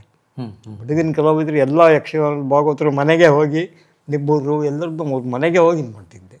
ಅಂದರೆ ನಿಮಗೆ ದಕ್ಷಿಣ ಕನ್ನಡದ ಅಥವಾ ತೆಂಕುತಿಟ್ಟಿನ ಕಲಾವಿದರನ್ನ ಸಂಪರ್ಕ ಮಾಡುವಾಗ ಕುಂಬ್ಳೆ ಸುಂದರರಾಯರು ಅಥವಾ ಗೋವಿಂದ ಭಟ್ರು ಚೆನ್ನಾಗಿ ಸಹಾಯ ಇರ್ತಿತ್ತ? ಸುಂದರರಾಯರನ್ನ ಯಾಕೆ ಇಟ್ಕೊತಿದ್ದೆ ಅಂದರೆ ಕತೆ ತಗೊಂಡೋಗೋದು ಅವರೇ ಬೆಟ್ರು. ಈ ಘಟದ ಗದ್ದದಲ್ಲಿ ಹೌದು ಇದಿಲ್ಲ. ಅವ್ರದ್ದು ನಾವು ಎಷ್ಟೋ ಈ ಒಂದು ವೀರಪ್ಪ ಮೈಲಿಯವರು ಬಂದು ಒಂದು ಪಾತ್ರ ಮಾಡ್ತಾನೆ ಹೇಳಿ ಒಪ್ಕೊಂಡಿದ್ರು. ಕೊನೆಯ ಟೈಮಲ್ಲಿ ಬರಲಿಲ್ಲ. ಆಮೇಲೆ ಅದನ್ನ ಪಾತ್ರವನ್ನು ಹೇಗೆ ತೊಗೊಂಡು ಹೋಗ್ಬೇಕು ಕುಂಬ್ಳೆ ಅವರಿಗೆ ಗೊತ್ತಿದೆ. ಆಮೇಲೆ ಬಡಗಿನಲ್ಲಿ ಅನಂತ ಹೆಗಡೆ ಇವರು ಕೊಲಗಿ, ಅವರು ಅಷ್ಟೇ. ಅವ್ರಿಗೆ ಒಂದು ಹೆಂಟು ಕೊಟ್ಟರೆ ಏನು ಮಾಡೋದು ಗೊತ್ತಿತ್ತು ಪ್ರಸಂಗದ ಇದು. ಅವ್ರನ್ನ ಇಟ್ಕೊತಿದ್ದೆ ಅದಕ್ಕೆ. ಅವ್ರಿಗೆ ಏನಾದ್ರು ನಾರದ ಈ ಥರದ್ದು ಕೊಟ್ಬಿಟ್ರೆ ಮುಗಿಸ್ತಿದ್ರು ಕತೆ ಹೇಳಿ. ನಮ್ಮ ಕತೆ ಪ್ರಾಬ್ಲಮ್ ಇಲ್ಲ ಆಗ. ಹೀಗೆ ಬಡಗಿನಲ್ಲಿ ನಿಮಗೆ ಕೊಳಗಿ ಅನಂತ ಹೆಗಡೆಯವರು, ಗೋಡೆ ನಾರಾಯಣ ಹೆಗಡೆಯವರು ಹೌದೇ ಹೌದು ತುಂಬ ಸಹಕಾರ ಮಾಡಿದ್ದಾರೆ. ಕಲಾವಿದರು ಎಲ್ಲರೂ ಯಕ್ಷಗಾನ ಕಲಾವಿದರಿಗೆ ನಮಗೂ ಒಂದು ರೀತಿ ಇದು ಬಂದೆ. ಅವರಿಗೂ ಶಿಲ್ಗೆ ಕ್ಯಾಸೆಟ್ ಅಂದರೆ ಅವ್ರು ಬೇರೆ ಕೆಲಸನೂ ಬಿಟ್ಟು ಬರ್ತಾನೆ. ನೀವು ಹೇಳೋದು ಶಿಲ್ಗೆ ಎಲೆಕ್ಟ್ರಾನಿಕ್ಸ್ ಅನ್ನುವ ಬ್ಯಾನರ್ ಕಲಾವಿದರಿಗೂ ಕೂಡ ತುಂಬ ಪ್ರಿಯ ಆಗಿತ್ತು. ಹೌದು, ಕಲಾವಿದರುಗಳಿಗೆ ಇದ್ರ ಬಗ್ಗೆ ಒಂದು ಗೌರವ. ಹೊಸ ಹುಡುಗರು ಈ ಅಶೋಕ್ ಭಟ್ರ ಇವರಂತ ಬರ್ತಿದ್ರು ಎಲ್ಲರೂ. ನೀವು ಹೇಳ್ರಿ ಸಾಕು, ನಮ್ಗೆ ಯಾವುದಾದ್ರು ಸುದ್ದಿ ಕೊಟ್ಟರೆ ಸಾಕು ಬರ್ತೇವೆ, ನಮ್ದು ಗ್ಯಾರಂಟಿ ಅಂತ. ನನ್ನ ವಿಡಿಯೋಕ್ಕೂ ಅವರು ಸುಮ್ಮನೆ ಹೋಗಿ ಅಶೋಕ್ ಭಟ್ಟಿಗೆಲ್ಲ ಹೇಳಿ ಕಳಿಸಿದ್ದು ಅಷ್ಟೇ, ನಾನು ಹೋಗಿಲ್ಲ. ಹಿಂಗಿಂಥ ದಿವಸ ವಿಡಿಯೋ ಇದೆ ಮತ್ತು ಸಣ್ಣ ಪಾತ್ರ, ಈ ಸಹದೇವ ಇದೆಲ್ಲ ಸಣ್ಣ ಪಾತ್ರ, ಅದು ನಂಗೆ ಬೇಕು ಹೇಳಿ ಕೇಳ್ತಿದ್ದೆ. ಬರ್ತಾರೆ ಮಾಡ್ತಾರೆ, ಮಾಡಿದರು ಅವ್ರ ಕೆಲಸ ಅವ್ರು ಮಾಡಿದರು. ಯಾಕೂ ನಿಮ್ದೊಂದು ದೊಡ್ಡ ಸಾಧನೆ. ಯಾಕೆಂದ್ರೆ ನೀವು ಆರಂಭದಲ್ಲಿ 79ನೇ ಇಸ್ವಿಯಲ್ಲಿ ಗದಾಯುದ್ಧ ಕ್ಯಾಸೆಟ್ ನಿರ್ಮಾಣ ಮಾಡುವಾಗ ನಿಮ್ಮ ಹತ್ರ ಹಣಬಲವೂ ಇರಲಿಲ್ಲ, ಜನಬಲವೂ ಇರಲಿಲ್ಲ, ಏನು ಗೊತ್ತಲ್ಲ, ಇರಲಿಲ್ಲ, ಈ ಮೀಡಿಯಾನೇ ಗೊತ್ತಿಲ್ಲ. ಯಾರನ್ನಾದ್ರೂ ಕೇಳೋಣ ಅಂದ್ರೆ ಯಾರಿಗೂ ಇಲ್ಲ. ನಾನೊಬ್ಬನೇ. ಸೆಂಟ್ರಲ್ ಎಕ್ಸೈಸ್ ಇತ್ತು, ಎಕ್ಸೈಸ್ ರಿಜಿಸ್ಟ್ರ್ ಮಾಡಿಬಿಟ್ಟು ನಾನು ಒಬ್ಬನೇ ಆವಾಗ. ಇದು ಕರ್ನಾಟಕದಲ್ಲಿ ಕನ್ನಡ ಕ್ಯಾಸೆಟನ್ನು ಎಕ್ಸೈಸ್ನೆಲ್ಲ ಕಟ್ಟಿ ಗೇಟ್ ಪಾಸ್ ಹಾಕಿ ಕ್ಯಾಸೆಟ್ ಕೊಟ್ಟವು ನಾನೊಬ್ಬನೇ, ಯಾರೂ ಇಲ್ಲ. ಈಗೆಲ್ಲ ನಾವು ಮೊದಲು ಮಾಡಿದ್ವಿ ಅಂತ ಯಾರ್ದು ಇಲ್ಲ. ಮಾಡಿದರೆ ಅಫೆನ್ಸ್ ಅದು. ಈ ಫಿಲ್ಮ್ ಸರ್ಟಿಫಿಕೇಷನ್ ತಗೊಳ್ದೆ ಯಾರೂ ಮಾಡೋಂಗಿಲ್ಲ. ನಾವು ಮಾಡಿದರೆ ಅಂದರೆ ಅದು ಅಫೆನ್ಸೇ. ವಿಡಿಯೋ ಮಾಡಿ ಆ ಥರ ಮಾರಿ ಹಿಂಗೆ ಇದು ಮಾಡೋಂಗಿಲ್ಲ.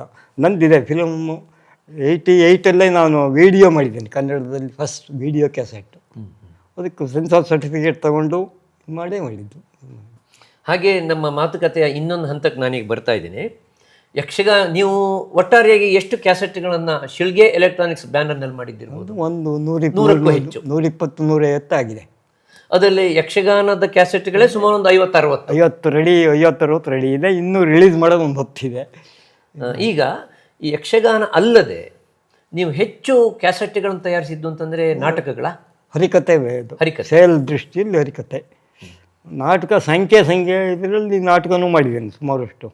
ಹರಿಕತೆಗಳಲ್ಲಿ ಗುರುರಾಜುಲು ನಾಯ್ಡು ಇವರು ಇದು ಮಾಡಿದ್ದೇನೆ. ಅಚ್ಯುತದಾಸರು, ಭದ್ರಗಿರಿ ಅಚ್ಯುತದಾಸರು, ನಾರಾಯಣ ಶಾಸ್ತ್ರಿ, ನಾರಾಯಣ ಹೆಗಡೆ ಅಂತಿದ್ದಾರೆ ಅವರು. ನಾರಾಯಣ ದಾಸರು ಅಂತೇವೆ ನಾವು, ನಾರಾಯಣ ಹೆಗಡೆ ಅಂತೇವೆ ಅವರು. ಇದು ನಾರಾಯಣ ದಾಸರದ್ದು 4-5 ಮಾಡಿದ್ದೇನೆ. ಗುರುರಾಜುಲು ನಾಯ್ಡು ಅವ್ರನ್ನ ನೀವು ಸಂಪರ್ಕ ಮಾಡಿದ್ದು ಅದ್ರದ್ದು ಏನೋ ಒಂದು ಸಂಭಾಷಣೆ ಸ್ವಾರಸ್ಯ ಹೇಳಿ. ಅದು ನಾನು ಹುಡುಗ ಇದ್ದಾಗ ಮೈಸೂರಲ್ಲಿ ಓದುವಾಗ ಗುರುರಾಜ ನಾಯ್ಡು ಹರಿಕತೆಗೆ ತುಂಬ ಜನ ಬರ್ತಿದ್ರು. ಅವ್ರದ್ದು ಮಾಡಬೇಕು ಅಂತಾಯಿತು. ಅವ್ರ ಮನೆ ಹುಡ್ಕೊಂಡು ಹೋದೆ. ಅದು ಅವ್ರು ಎಷ್ಟೊತ್ತಿಗೆ ಮನೇಲಿ ಇರ್ತಾರೆ ಏನು ಮಾಡಿ ಅವ್ರನ್ನ ಕಂಡು ಹಿಡಿದು ಹೇಳಿದೆ. ಹಂಗೆ ಅವ್ರನ್ನ ಫಸ್ಟು ನಂದು ಆಲ್ ಇಂಡಿಯಾ ಹೇಳಿದ್ರೆ ರಿಜೆಕ್ಟ್ ಮಾಡಿಬಿಟ್ಟಿದ್ದಾರೆ, ನಾನು ಬರೋದಿಲ್ಲ ಅಂದರು. ಮತ್ತು ಮರು ದಿವಸನೂ ಹೋದೆ. ನೋಡಿ ನೀರು ಲಾಸ್ ಮಾಡ್ಕೊತೀಯಪ್ಪ, ಆಮೇಲೆ ನನ್ನ ಬೈತಿ ಅಂದರು. ಇಲ್ಲ ಅಂದರೆ ಹಂಗೆ ನಿಮ್ಗೆ ಎಷ್ಟು ದುಡ್ಡು ಕೊಡೋಕ್ಕಾಗ್ತದೆ ಅಂದರು. ಅವ್ರದ್ದೇ ಟ್ರೂಪ್ ತೊಗೊಂಬಂದು ಹಿಂದೆ, ನಿಮ್ಮದೇ ಅವ್ರದ್ದು ಒಂದು ಹಾರ್ಮೋನಿಯಮ್ಮು ಒಂದು ಇದು ಹೇಳಿ, ನಿಮ್ಗೆ ಎಷ್ಟು ಖರ್ಚು ಬರ್ತದೆ ಅಂದೆ ನಾನು. ನಮಗೊಂದು 800,000 ರೂಪಾಯಿ ಖರ್ಚು ಬರ್ತದೆ ಅಂದರು ಅವರು. ನಾನು 1,500,000 ಅಂತೂ ಕೊಡ್ತೇನೆ ನಿಮಗೆ, ಇನ್ನು ಸ್ಟುಡಿಯೋ ಗಿಡಿಯೆಲ್ಲ ನಾನು ನೋಡ್ಕೊತೇನೆ ಅಂತಂದೆ. ನೀವು ಕರ್ಕೊಬರ್ಬೇಕು ಅವ್ರನ್ನ ಆಟೋ ಇದರಲ್ಲಿ ಇಂಥ ಕಡೆ ಅಂತೇಳಿ ಹೇಳಿದೆ. ಅವ್ರು ಬಂದರು, ರೆಕಾರ್ಡ್ ಮಾಡಿ ಕೊಟ್ಟು ಹೋದೆ. ಹಿಂಗೆ ಮಾಡಿ ತುಂಬ ಚೆನ್ನಾಗಾಯಿತು. ಅವರು ನನ್ನ ಕ್ಯಾಸೆಟಲ್ಲಿ ಜಾಸ್ತಿ ಉಳಿದ್ದದೆ ಕಲೆ ಸಹ ಚೆನ್ನಾಗಾಯಿತು. ಮತ್ತು ಎರಡನೇದಕ್ಕೆ ಹೋದೆ, ಭಕ್ತ ಸಿರಿಯಾಳ ಇದಕ್ಕೆ ಹೇಳಿ, ಅದು ಚೆನ್ನಾಗೋಯ್ತು. ಆಮೇಲೆ ರಂಗಗೀತೆ ಎಲ್ಲ ಮಾಡಬೇಕು ಅಂದೆ. ಹಂಗೆ ನೋಡಪ್ಪ, ರಂಗಗೀತೆ ನಾಟಕಕ್ಕೆ ಯಾರೂ ಬರೋದಿಲ್ಲ, ಲಾಸ್ ಆಗ್ತದೆ, ನನ್ನ ಬೈಬೇಡ ಅಂದರು. ಇಲ್ಲ, ನೀವೊಂದು ಬೈಯೋದಿಲ್ಲ ಹೇಳಿ ಆಗ ಒಳ್ಳೆ ಕಲಾವಿದರನ್ನೆಲ್ಲ ಹೇಳಿದೆ. ಗುಬ್ಬಿ ವೀರಣ್ಣವ್ರ ಮನೆಗೆ ಹೋದೆ. ವೀರಣ್ಣವ್ರ ಮಗಳು ಮೊಮ್ಮಗಳೆಲ್ಲ ಅವ್ರದ್ದೆಲ್ಲ ಇತ್ತು. ಅವ್ರದ್ದು ಎಲ್ಲ ಹಾಡೋರು ಅವರು. ಆಮೇಲೆ ಅವ್ರದ್ದು ಅಡ್ರೆಸ್ ತಗೊಂಡೆ, ಯಾರ್ಯಾರು ಇನ್ನು ಆಡ್ತಿದ್ರು ಹೇಳಿ. ಅವ್ರು ಒಂದಿಷ್ಟು ಜನ ಎಲ್ಲ ಲಿಸ್ಟ್ ಕೊಟ್ಟರು. ಅವ್ರನ್ನೆಲ್ಲ ಹುಡುಕೊಂಡು ಹೋಗಿ ಒಪ್ಸ್ಕೊಂಡು ಸ್ಟುಡಿಯೋಗೆ ಕರ್ಕೊಂಬಂದೆ. ಮಾಡಿ ನಾಟಕ ರಂಗ ಮಾಡಿದೆ. ಒಳ್ಳೆ ಟೌನ್ ಹಾಲ್ನಲ್ಲೇ ರಿಲೀಸ್ ಮಾಡಿದೆ. ಮಾಸ್ಟರ್ ಹಿರಣ್ಣಯ್ಯನವರು, ಕಣಗಾಲ ಪ್ರಭಾಕರ್ ಶಾಸ್ತ್ರಿ, ಹೊನ್ನಪ್ಪ ಭಾಗವತರು, ಅವನ್ನೆಲ್ಲ ಕರೆಸಿ ರಿಲೀಸ್ ಮಾಡಿ ಎಲ್ಲ ಮಾಡಿದೆ. ದೊಡ್ಡ ಪೇಪರಲ್ಲಿ, ಎಲ್ಲ ಕನ್ನಡ ಪೇಪರಲ್ಲೂ ಅಡ್ವರ್ಟೈಸ್ ಕೊಟ್ಟೆ, ರಂಗಗೀತೆ ಇದು ಹೇಳಿ. ಹೋಗ್ತಿದ್ರು ಏನಾದ್ರು ಮಾಡೋಣ ಅಂತ ಕನ್ನಡದ ಇದ್ರ ಬಗ್ಗೆ ಸೇವೆ. ನನಗೇನು ಸೇಲ್ ಆಗಿಲ್ಲ ಅದು, ಭಾಳ ಒಂಥರ ಫೇಲೆ ಇದರಲ್ಲಿ. ಮತ್ತು ಉತ್ತರ ಕರ್ನಾಟಕದ್ದು ಮಾಡಿದೆ ಕೆಲವು. ಉತ್ತರ ಕರ್ನಾಟಕ ನನಗೆಲ್ಲ ಗುರ್ತಿತ್ತು ಕೆಲವರು. ಅವ್ರನ್ನ ಹುಡ್ಕೊಂಡೋಗಿ ಎಲ್ಲ ಮಾಡಿ ಕರೆಸಿ ಮಾಡಿದೆ. ಅದನ್ನು ಟಿಪ್ಪು ಸುಲ್ತಾನ್ ಮಾಡಿದೆ. ಟಿಪ್ಪು ಸುಲ್ತಾನ್ ಕ್ಯಾಸೆಟ್ ಬಗ್ಗೆ ಒಂದು ಪ್ರಶ್ನೆ ಇದೆ. ಟಿಪ್ಪು ಸುಲ್ತಾನ್ ನಮ್ಮ ಮಲೆನಾಡಿನ ತುಂಬ ಜನಪ್ರಿಯವಾದಂತಹ ನಾಟಕ ಆಗಿತ್ತು. ಅದರಲ್ಲಿ ಮೂಡ್ಗೋಡು ಶಾಂತಕುಮಾರು. ಹೌದು, ಅವರಿಗಾಗೇ ಮಾಡಿದ್ದದು. ಯಾವುದಾದ್ರು ನಾಟಕ ಮಾಡಬೇಕು ಅಂದರೆ ಯಾರು? ಶಾಂತಕುಮಾರ್ ಹತ್ರ ಹೋದೆ. ಅವರು ಹುಲಿಮನೆ ಸೀತಾರಾಮ ಶಾಸ್ತ್ರಿಗಳದ್ದು ಇದೆ ಪುಸ್ತಕ, ಆದರೆ ಅದು ಇದಿಲ್ಲ, ನಾಟಕಕ್ಕೆ ಸರಿಯಾಗಿಲ್ಲ, ಜೀವನ ಚರಿತ್ರೆ ಥರ ಇದೆ ಅದು.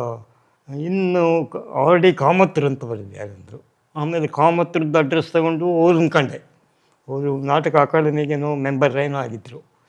ಅಲ್ಲಿ ಹೋಗಿ ಅವ್ರು ಯಾವತ್ತು ಬರ್ತಾರೆ ನೋಡಿ ಅವ್ರನ್ನ ಹೇಳಿದೆ. ಅವರು ಒಪ್ಕೊಂಡ್ರು ಮಾಡ್ತಾನೆ ಅಂತ. ಚೆನ್ನಾಗಿ ಮಾಡಿದರು. ಎಲ್ಲ ಸೇರಿಸೋದು ಭಾಳ ಕಷ್ಟ ಆಯಿತು.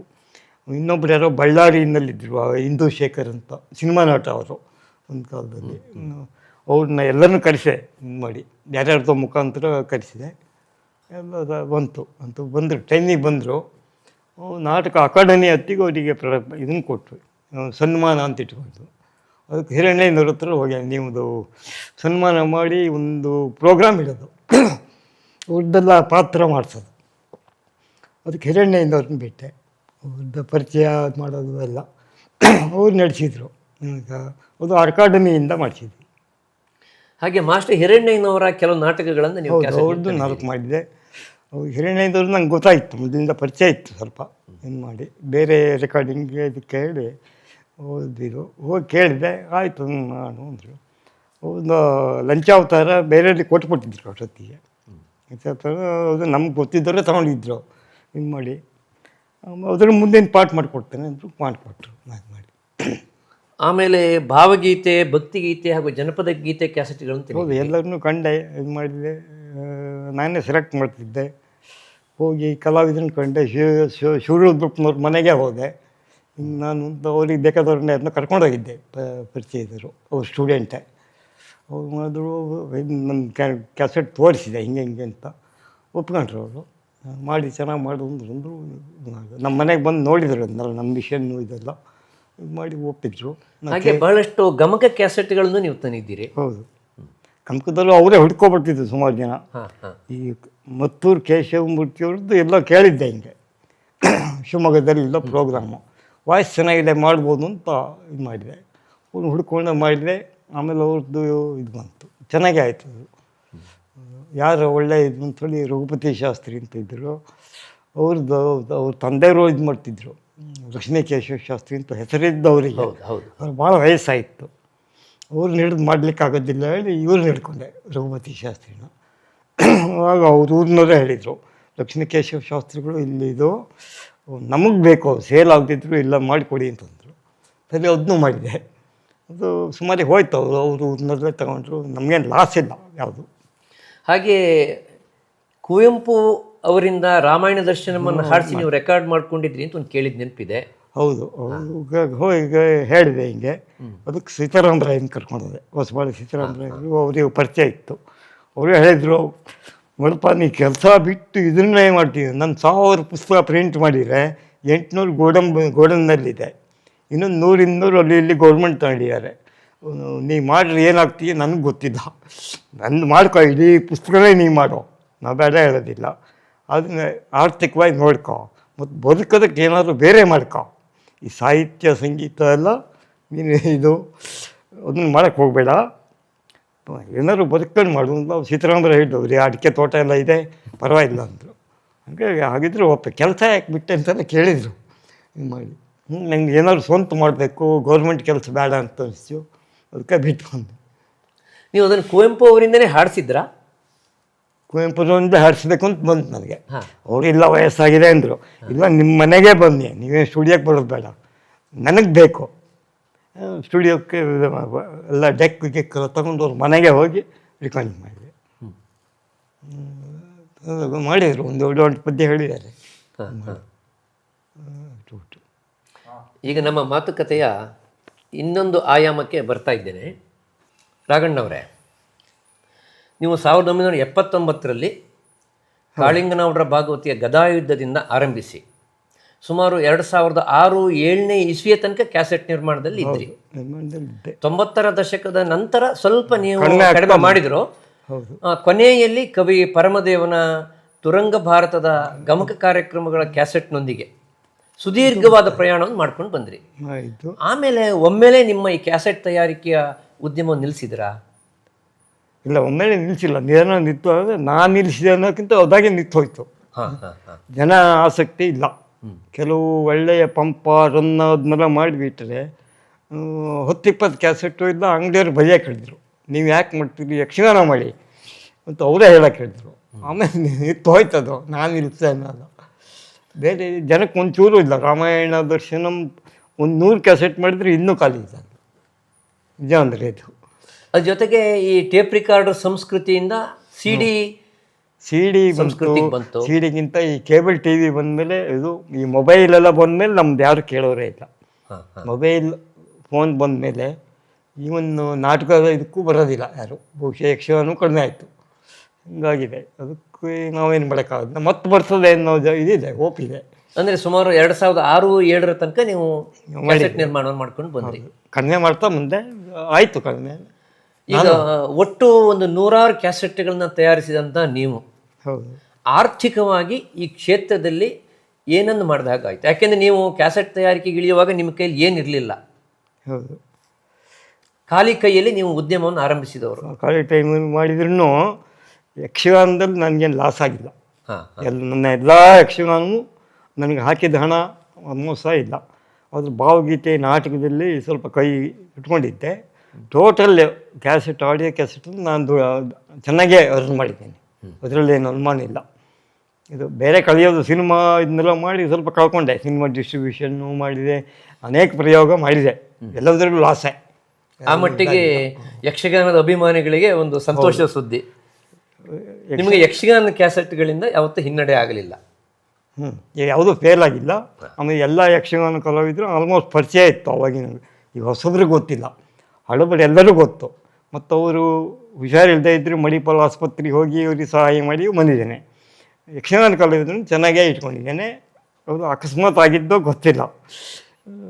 ಯಕ್ಷಗಾನದ ಕ್ಯಾಸೆಟ್ ಎಲ್ಲರೂ ಕೇಳ್ತಿದ್ರು, ನೀವು ಶಿಳಿಗೆಯವರು ನೀವು ಯಕ್ಷಗಾನನೇ ಮಾಡಿ ಅಂತ. ಮತ್ತು ಬೇರೆಯವರು ಬೆಂಗಳೂರಿನಲ್ಲಿ ಯಾರು ಶಿಳಿಗೆ ಅಂದರೆ, ಓ ಯಕ್ಷಗಾನ ಕ್ಯಾಸೆಟ್ನವ್ರು ನೀವು, ನಮ್ಮದೆಲ್ಲಿ ಮಾಡ್ತೀರಿ, ಇವರೆಲ್ಲ ಅವಶ್ಯಕತೆಲ್ಲ ಕಂಡ್ರೆ ಹೇಳ್ತಿದ್ರು, ನಮ್ಮದೆಲ್ಲಿ ಮಾಡ್ತೀರಿ ನೀವು ಅಂತ. ಇನ್ನು ನಮ್ಗೆ ನಿಮ್ಮದು ಮಾಡೋ ಅಷ್ಟು ಯೋಗ್ಯತೆ ಇಲ್ಲ, ನಿಮ್ಮದು ಇಡೀ ಕರ್ನಾಟಕದಲ್ಲಿ ಹೋಗ್ತದೆ, ನಮ್ಮ ಹತ್ರ ಮಾರ್ಕೆಟಿಂಗ್ ಇಲ್ಲ. ನಮಗಿರೋ ಸೌತ್ ಕೇಂದ್ರ ಈ ಕಡೆ ಮಾತ್ರ ಇದೆ, ಶಿವಮೊಗ್ಗ, ಸಾಗರ, ಶಿರ್ಸಿ ಈ ಕಡೆ. ಅದಕ್ಕೆ ಯಕ್ಷಗಾನ ಮಾಡ್ತೀನಿ ಅಷ್ಟೇ, ನಮಗಿನ್ನೇ ಇಲ್ಲ. ಜಾಸ್ತಿ ಕಡೆ ನಿಮ್ಮದೆಲ್ಲ ಮಾಡಿಬಿಟ್ರೆ ಇಡೀ ಕರ್ನಾಟಕಕ್ಕೆ ಮಾಡಬೇಕು. ನಮ್ಮ ಹತ್ರ ಇಲ್ಲ, ಅಷ್ಟು ಕೆಪಾಸಿಟಿ ಇಲ್ಲ. ಈಗ ಕೊಟ್ಕೊಳ್ಳೆ ಯಾರು ದುಡ್ಡು ಕೊಡೋದಿಲ್ಲ, 6 ತಿಂಗಳನ್ನೇ ಬರ್ತದೆ. ನಮ್ಗೆ ತಡ್ಕೊಳ್ಳೋ ಶಕ್ತಿಯೇ ಇಲ್ಲ, ಸಾಲ ಕೊಟ್ಟು ವಸೂಲು ಮಾಡೋ ತಾಕತ್ತಿಲ್ಲ. ಹಂಗಾಗಿ ನಾವು ಯಕ್ಷಗಾನ ಮಾಡ್ತೇವೆ ಅಂತ. ಶಿವತ್ತ ಕೇಳಿದ್ರು ಒಂದು ಸಲ, ನೀವು ಯಕ್ಷಗಾನ ಮಾಡ್ತೀರಿ, ಬರೀ ನಮ್ದು ಯಾಕೆ ಮಾಡೋದಿಲ್ಲ. ನನಗೆ ಮತ್ತು ಭಾವಗೀತೆ ಬಗ್ಗೆ ನನಗೆ ಜಾಸ್ತಿ ಗೊತ್ತಿಲ್ಲ, ಕನ್ನಡ ಸಾಹಿತ್ಯ ಇದು ಕೆಟ್ಟ ಅನುಭವವೂ ಆಗಿದೆ. ಬರೆದವ್ರು ಹೇಳ್ತಾರೆ, ಈ ಒಡಿಗಿರೋ ಇವ್ರದ್ದನ್ನ ನೋಡಿದ್ದೀನಿ ನಾನು. ಒಡಿಗಿರದ್ದು ಆ್ಯಕ್ಚುಲಿ ಕಾಳಿಂಗರಾವ್ ತಾವೇ ದುಡ್ಡು ಹಾಕಿ ಮಾಡಿ ಇಟ್ಟಿದ್ರು. ಸ್ಪೂಲನ್ನು ಕೈಯಲ್ಲಿ ಹಿಡ್ಕೊಂಡು ಬಂದರೆ ಒಡಿಗರು ಬೈದರು, ರಾಗ ಸರಿ ಇಲ್ಲ ಅದು ಇದು ಹೇಳಿ. ಇದು ಸಾಹಿತಿಗಳಲ್ಲಿ ಅದು ಜಾಸ್ತಿ, ಅವ್ರು ಹೇಳಿದಂಗೆ ಆಗಬೇಕು. ಪೂತಿ ನರಸಿಂಹಾಚಾರ್ಯದ್ದು ನಾನೇ ಮಾಡಿದೆ. ಇದು ಮಾಡಿ ಭಾಳಷ್ಟು ತಂದು ವಿಡಿಯೋ ಮಾಡೋಣ ಅಂತ ಮಾಡಿದ್ದದು. ಅದು ಅವರೇ ಒಪ್ಪಲಿಲ್ಲ. ಸಿನಿಮಾ ಹಾಡು ಥರ ಮಾಡಿದ್ದೀರಿ, ಮ್ಯೂಸಿಕ್ ಜಾಸ್ತಿ ಹಾಕಿದ್ದೀರಿ, ಬೇಡ ಅಂದ್ಬಿಟ್ಟು. ಆಮೇಲೆ ಹಾಗೆ ಇದ್ದೆ. ಇದು ಇನ್ನು ಬೇಕಾದಷ್ಟು ಇದೆ. ಇನ್ನು ಬಾಳಪ್ಪ ಹುಕ್ಕೇರಿಯವ್ರದ್ದು ಮಾಡಿದ್ದೇನೆ, ಅದು ಹಾಗೆ ಇದೆ. ಅವರು ಮಾಡಿಕೊಟ್ಟು ಹೋದರು. ಒಟ್ಟೊತ್ತಿ ಕ್ಯಾಸೆಟ್ ಇದಾಯ್ತು ನನಗೆ ಇದು. ಈಗ ನೀವು ಕ್ಯಾಸೆಟ್ ತಯಾರಿಕೆಯನ್ನು ನಿಲ್ಲಿಸಿದ ಘಟ್ಟದಲ್ಲಿ ಈ ಹೊತ್ತಿನಲ್ಲಿಯೂ ಕೂಡ ನಿಮ್ಮ ಹತ್ರ ನೀವು ರೆಕಾರ್ಡಿಂಗ್ ಮಾಡಿಸ್ಕೊಂಡು, ಕಲಾವಿದರಿಗೆ ಸಂಭಾವನೆಯನ್ನು ಕೊಟ್ಟು ರೆಕಾರ್ಡಿಂಗ್ ಮಾಡಿಸ್ಕೊಂಡು ಕ್ಯಾಸೆಟ್ ಮಾಡಿ ಮಾರಾಟ ಮಾಡಲಾಗದೇ ಇರುವಂಥ ರೆಕಾರ್ಡಿಂಗ್ಗಳು ಇನ್ನೂ ಇದೆಯಾ? ಬೇಕಾದಷ್ಟಿದೆ, ಇನ್ನೂ ಬೇಕಾದಷ್ಟಿದೆ. ಪ್ರೋಗ್ರಾಮ್ ಮಾಡ್ಬೋದು. ಕೆಲವು ಅರ್ಧಂಬರ್ಧ ಆಗಿದೆ, ಕೆಲವು ಕಾಮೆಂಟ್ರಿ ರೆಕಾರ್ಡ್ ಆಗಿಲ್ಲ, ಬರೀ ಗಮಕ ಹಾಡು ಶೀಟ್ ಇದೇನೆ, ಈ ಥರ ಎಲ್ಲ ಇದೆ. ತುಂಬ ಅರ್ಧಂಬರ್ಧ ಆಗಿದೆ. ಕೆಲವು ಹಾಡು ರೆಕಾರ್ಡ್ ಆಗಿದ್ದು ಹಾಗೆ ಇದೆ. ಆ ಥರ ಇದೆ ತುಂಬ. ಅಂದರೆ ಬಹಳಷ್ಟು ಯಕ್ಷಗಾನದ ಪದ್ಯಗಳು ಹಾಗೂ ಹೌದು ಪ್ರದರ್ಶನಗಳ ಕ್ಯಾಸೆಟ್ಗಳು ಕೂಡ ನಿಮ್ಮ ಹತ್ರ ಇದ್ದಾವೆ, ಮಾರ್ಕೆಟ್ ಆಗಿಲ್ಲ. ಮಾರ್ಕೆಟ್ ಆಗಿಲ್ಲ, ಇನ್ನು ಸ್ಪೂಲಲ್ಲಿದೆ, ಅದು ನಮ್ಮ ಕ್ಯಾಸೆಟ್ಟಿಗೆ ಇಳಿಸಿಲ್ಲ. ನನ್ನ ಸ್ಪೂಲ್ ರೆಕಾರ್ಡು ಹಾಳಾಗ್ಬಿಟ್ಟಿದೆ, ನಾಯಿ ಕೇಳಂಗೂ ಇಲ್ಲ. ಹಂಗೆ ಸುಮ್ಮನೆ ಒಂದು ಕುತೂಹಲದ ಪ್ರಶ್ನೆ, ಅಂತಹ ಬಿಡುಗಡೆ ಆಗದೇ ಇರುವಂತಹ ಆ ರೆಕಾರ್ಡಿಂಗ್ಗಳ ಭವಿಷ್ಯ ಏನಾಗ್ಬೋದು? ನನ್ನ ಜೊತೆಗೆ ಬೆಂಕಿಗೆ ಹಾಕ್ಬೋದು ಬಿಟ್ಟು ಶ್ರೋತೃಗಳಿಗೆ ಮುಂದೆ ಏನಾದ್ರು ಲಭ್ಯ ಆಗ್ಲಿಕ್ಕೆ ಏನಾದ್ರು ಯೋಜನೆ ಇಟ್ಕೊಂಡಿದ್ದೀರಾ? ನೋಡ್ಬೇಕು, ಏನಾದ್ರು ಆದರೆ ಮಾಡಬೇಕು. ಅದು ಎಡಿಟಿಂಗ್ ನಾನೇ ಮಾಡಬೇಕು. ನಾನು ಇನ್ನೊಂದು ದಿವಸ ಎಣಿಸ್ತಾ ಇದ್ದೇವೆ. ನಮ್ಮದು ತಾರೀಖು ಲೆಕ್ಕ ಇದೆ, ವರ್ಷದ ಲೆಕ್ಕ ಆಗಿಲ್ಲ. ಹಂಗಾಗಿ ಏನಾಗ್ತದೆ ಗೊತ್ತಿಲ್ಲ. ಜೊತೆಗೆ ಇನ್ನೊಂದು ಪ್ರಶ್ನೆ ನಾನು ಕೇಳೋದು, ಹಣಕಾಸಿನ ವಿಷಯದಲ್ಲಿ ಸಮಾಧಾನಕರವಾಗಿದೆ, ತೃಪ್ತಿಕರವಾಗಿದೆ. ಹೌದು. ಇದರಾಚೆಗೆ ವೈಯಕ್ತಿಕವಾಗಿ ಈ ಕ್ಯಾಸೆಟ್ ನಿರ್ಮಾಣಕ್ಕೆ ಅಂತ ಇಳಿದಂಥ ನೀವು ಶಿಳ್ಗೆ, ನಿಮ್ಮ ಮನೆತನದ ಹೆಸರು, ಹೌದು, ಅದನ್ನೇ ಶಿಳ್ಗೆ ಎಲೆಕ್ಟ್ರಾನಿಕ್ಸ್ ಅಂತ ಇಟ್ಕೊಂಡ್ರಿ. ಹೌದು. ಈ ಬ್ರ್ಯಾಂಡ್ನಲ್ಲಿ 100 ಕ್ಯಾಸೆಟ್ಗಳನ್ನು ಮಾಡಿದ ಮೇಲೆ ಹಣಕಾಸಿನ ಹೊರತಾಗಿ ನಿಮ್ಮ ಮನಸ್ಸಿಗೆ ಏನು ಅನಿಸುತ್ತೆ? ನನಗೆ ಏನು ಮಾಡಬೇಕು ಮಾಡಿದ್ನೋ ಅದು ಮಾಡಿದೆ. ನನ್ನ ವೃತ್ತಿ, ಪ್ರವೃತ್ತಿ ಮತ್ತು ನನ್ನ ದೇಹ ಪ್ರಕೃತಿ ಎಲ್ಲವೂ ಇದಕ್ಕೆ ಬಂದಿದೆ. ಯಾಕೆಂದರೆ ದೊಡ್ಡ ಕೆಲಸ ಮಾಡೋಕ್ಕೆ ನಾನು ಅನ್ಫಿಟ್ಟು. ಮೆಕ್ಯಾನಿಕಲ್ ಇಂಜಿನಿಯರ್ ಆಗಬೇಕು ಅಂತ ಹೇಳಿ ಹೋದರೆ ಮೆರಿಟ್ ಇತ್ತು ನನಗೆ. ಆದರೆ ಅವರು ಪ್ರಿನ್ಸಿಪಾಲ್ ಕರೆದು ಹೇಳಿದರು, ನೀ ಬೇರೆ ಏನಾದ್ರು ಓದಪ್ಪ, ಮೆಕ್ಯಾನಿಕಲ್ ವೆಲ್ಡಿಂಗು ಇದೆಲ್ಲ ಇರ್ತದೆ, ನಿನ್ನ ಹತ್ರ ಆಗೋದಿಲ್ಲ ಕಳಿಸ್ಬಿಟ್ರು. ದೈಹಿಕವಾದ ಶ್ರಮಕ್ಕೆ ಅಲ್ಲ, ದೈಹಿಕ ಸಮಸ್ಯೆ ಅಷ್ಟೇ. ನನ್ನ ಯಾರು ಸೇರಿಸ್ಕೊಳ್ಳೇ ಇಲ್ಲ. ಸ್ಪೋರ್ಟ್ಸು ಗಿಟ್ಸು ಯಾವುದಕ್ಕೂ ನಾನು ಹೋದರೂ ನನ್ನ ಬೇಡ ಅಂತ ಕಳಿಸ್ತಿದ್ರು. ಅಂದರೆ ಭಾಳ ಇನ್ನೂ ಇದಿದ್ದೆ. ಅದರಿಂದ ನಮ್ಮದು ವೃತ್ತಿ, ಪ್ರವೃತ್ತಿ ಎಲ್ಲ ಇದೆ. ಯಕ್ಷಗಾನ ಅಂದರೆ ನಿಮಗೆ ಇಂತಹ ಒಂದು ಸಾಂಸ್ಕೃತಿಕ ಕ್ಯಾಸೆಟ್ಗಳನ್ನು ನೀವು ಮಾಡಿದ್ರಲ್ಲ, ಯಕ್ಷಗಾನ, ಗಮಕ, ಇವುಗಳ ಬಗ್ಗೆ ಸಮಾಧಾನ ಇದೆಯಾ? ನಾನು ಮಾಡಬೇಕು ಅಂತ ಅನ್ಕೊಂಡಿದ್ದು ಮಾಡಿದ್ದೀನಿ. ಇನ್ನೂ ಮಾಡಬೇಕಾಗಿತ್ತು. ಮೇಯ್ನು ಕನ್ನಡ ಹಳೆಯ ಸಾಹಿತ್ಯ, ರನ್ನ, ಹರಿಹರ ಎಲ್ಲ ಅರ್ಧಂಬರ್ಧ ಆಗಿದೆ. ಈಗ ಕೆಲವು ಚಾಪ್ಟರ್ ಮಾಡಿದ್ದೇನೆ, ಕೆಲವು ರೆಡಿಯಾಗಿಲ್ಲ. ಹಿಂಗಾಗಿದೆ. ಒಳ್ಳೊಳ್ಳೆ ಕಲಾವಿದರನ್ನೇ ಕರೆಸಿ ಮಾಡಿದ್ದೆ. ಇವರು ಮತ್ತೂರು ಹೊಸಳ್ಳಿ ಅಲ್ಲಿಂದ, ಮತ್ತು ತಿಪ್ಟೂರಲ್ಲಿ ಯಾರೋ ಇದ್ದಾರೆ ಅಂದರೆ ಅವ್ರನ್ನೂ ಕರೆಸಿ, ಈವನ್ DVG ಅವರದ್ದು ಮಂಕುತಿಮ್ಮನ ಕಗ್ಗನೂ ಮಾಡಿದೆ, ರಿಲೀಸು ಮಾಡಿದೆ. ಅವರಿಗೆ ಇದು ಮಾರಾಟ ಆಗಲಿಲ್ಲ, ಗಮಕದ ಸ್ಟೈಲ್ನಲ್ಲಿ ಮಾರಾಟ ಆಗಲಿಲ್ಲ. ಯಾವ ಟೈಪ್ ಮಾಡಿದ್ರು ಆಗ್ತದೆಯೋ ಇಲ್ಲ ಗೊತ್ತಿಲ್ಲ. ಜನ ಹಾಗೆ ಕ್ಯಾಸೆಟ್ ಉದ್ಯಮದಲ್ಲಿ ಕಾಳಿಂಗನೌಡರ ಗದಾಯುದ್ಧದಿಂದ ನೀವು ಆರಂಭಿಸಿದವರು. ಕಾಳಿಂಗನೌಡರ ಬಬ್ರುವಾಹನವೇ ಮೊದಲಾದ ಕ್ಯಾಸೆಟನ್ನು ಕೂಡ ತಂದಿದ್ರಿ. ಇನ್ನೂ ಕಾಳಿಂಗನೌಡರ ಬೇರೆ ಕ್ಯಾಸೆಟ್ಗಳನ್ನು ತರೋದ್ರಲ್ಲಿದ್ರಾ? ಇತ್ತು, ಒಂದು ವಿಡಿಯೋನೇ ಮಾಡಲಿಕ್ಕೆ ಮಾತಾಡೇ ಇತ್ತು. ಒಂದು ಸುಧನ್ವ ಮಾಡಬೇಕು ಹೇಳಿ ಅದಕ್ಕೆ ಕಲಾವಿದ್ರನ್ನು ಎಲ್ಲ ಲಿಸ್ಟ್ ಮಾಡಿ ಆಗಿತ್ತು. ಈಗ ನಾವು ಬಹುಶಃ ಇನ್ನೊಂದು 4 ತಿಂಗಳು 5 ತಿಂಗಳು ಬದುಕಿದ್ರೆ ನಮ್ಮದು ಅದು ಆಗ್ತಿತ್ತು, ಸುಧನ್ವ ಬರ್ತಿತ್ತು. ಅಷ್ಟು ರೆಡಿ ಆಗ್ತಾ ಇತ್ತು. ನಾನು ವೇಷ ಎಲ್ಲ ಮಾಡ್ತಿತ್ತು. ಇದಕ್ಕೆ ಹೋಗಿದ್ದೆ, ಇದರಲ್ಲಿ ಬ್ರಹ್ಮಾವರದಲ್ಲಿ ಮಾಡಿಕೊಡ್ತಾರೆ ವೇಷಭೂಷಣ ಎಲ್ಲ. ಗದಾಯುದ್ಧಕ್ಕೆ ಅವ್ರ ಹತ್ರ ಮಾಡಿಸ್ಬೇಕು ಮಾಡಿ DJ ಹೆಗಡೆಯನ್ನು ಕಂಡು ಎಲ್ಲ ಆಗಿತ್ತು. DJ ಹೆಗಡೆ ತಾವು ಸುಧನ್ವನ್ ಮಾಡ್ತಾನೆ ಅಂತ ಒಂದು ಇದು ಕೊಟ್ಟಿದ್ರು, ಹೆಂಗಾರು ಮಾಡಿಕೊಡ್ತಾನೆ ಅಂತ. ಆಗ್ತಿತ್ತು. DJ ಹೆಗಡೆ ಅಲ್ಲೇ ಇದ್ದರು, ಮಾಡಿಸ್ತಿದ್ರು ಮಾಡಿ. ಉಳಿದ ಕಲಾವಿದರೆಲ್ಲ ಗೊತ್ತಿತ್ತು ಇದೆಲ್ಲ. ನಾವುಡ್ರು ಇನ್ನೊಂದು ಸ್ವಲ್ಪ ಸಮಯ ಬದುಕಿದ್ರೆ ಅವರದ್ದು ತರ್ತಿದ್ರಿ. ಚಿಟ್ಟಾಣಿ ದೊಡ್ಡಜುನು ಒಂದು DJ ಹೆಗಡೆ ಸುಧನ್ವ ಆಗ್ತಿತ್ತು. ಇನ್ನೊಂದು 4 ತಿಂಗಳು ಬದುಕಿದ್ರು ಆಗ್ತಿತ್ತು ವಿಡಿಯೋ. ಅದು ಏನೋ ಅವರಿಗೆ ಅದೃಷ್ಟಿಲ್ಲ, ನಮಗೆ ಗೊತ್ತಿಲ್ಲ. ರಾಘಣ್ಣನವರೇ, ಶಿಲ್ಗೆ ಎಲೆಕ್ಟ್ರಾನಿಕ್ಸ್ ಒಂದು ಬ್ಯಾನರ್, ಆ ಬ್ಯಾನರ್ನಲ್ಲಿ ನೀವು ಸದಭಿರುಚಿಯ 100 ಕ್ಯಾಸೆಟ್ಗಳನ್ನು ತಂದಿದ್ದೀರಿ ಅಲ್ವಾ? ಆ ಬ್ಯಾನರ್ನ ಶುಚಿತ್ವ ಮಡಿವಂತಿಕೆನ ತಾವು ಕಾಪಾಡ್ಕೊಂಡು ಬಂದಿದ್ದೀರಿ. ಯಾವುದು ಬ್ಯಾನರ್ನ ಶುಚಿತ್ವ ಹಾಗೂ ಮಡಿವಂತಿಕೆ. ಶಿಲ್ಗೆ ಎಲೆಕ್ಟ್ರಾನಿಕ್ಸ್ ಬ್ಯಾನರ್ ಅಂತಂದ್ರೆ ಗುಣಮಟ್ಟ ಹೀಗೆ ಅಂತ. ಹೌದು, ಗುಣಮಟ್ಟ. ಆ ಥರದ್ದು ಕೆಟ್ಟದ್ದನ್ನು ನಾನು ಬೇರೆ ಹೆಸರಲ್ಲಿ ಮಾಡಿ ಬೇರೆಯವರಿಗೆ ಕೊಡ್ತಿದ್ದೆ. ನನಗೆ ನನ್ನ ಮನಸ್ಸಿಗೆ ಸರಿ ಇದೆ. ಸ್ವಲ್ಪ ಆಚೆ ಇದ್ರು ಕೂಡ ನಿಮ್ಮ ಬ್ಯಾನರ್ನಲ್ಲಿ ನೀವು ತರಲಿಲ್ಲ. ಇಲ್ಲ, ಆ ಥರದ್ದು ಯಾವ್ದು ಬರೋದು. ಆಮೇಲೆ ನೀವು ಇಂಡಸ್ಟ್ರಿಯನ್ನು ಆರಂಭಿಸುವಾಗ ಕರ್ನಾಟಕದಲ್ಲಿ ರೆಕಾರ್ಡಿಂಗ್ ಸ್ಟುಡಿಯೋಗಳಿರಲಿಲ್ಲ, ಕಂಪನಿಗಳಿರಲಿಲ್ಲ. ಮುಂದೆ ಅನೇಕ ಕಂಪನಿಗಳು ಬಂದು ಬಹುಶಃ ನೀವು ಅವರಿಗೆಲ್ಲ ಸಹಾಯವನ್ನು ಮಾಡಿದ್ದೀರಿ, ಮಾರ್ಗದರ್ಶಕರಾಗಿ. ಎಲ್ಲರೂ ಕರಿತಿದ್ರು, ಎಡಿಟಿಂಗು, ಯಕ್ಷಗಾನಕ್ಕೆ ನಮ್ಮನ್ನೇ ಕರಿತಿದ್ರು ಹೆಚ್ಚಾಗ. ನನ್ನ ಅದನ್ನು ಬೇರೆನೂ ಮಾಡ್ಕೊಂಡ್ರು, ಮಂಗಳೂರಿಂದ ಅಲ್ಲಿ ಇಲ್ಲಿ ಹೇಳಿ. ಹೋದ್ರೆ ಒಳ್ಳೆಯ ಯಕ್ಷಗಾನ ಕಾಳಿದಾಸ ಇದಕ್ಕೆಲ್ಲ ನಾನೇ ಮಾಡಿಕೊಟ್ಟಿದ್ದು, ನನಗಾಗಿ ಮಾಡ್ಕೊಂಡಿದ್ದು.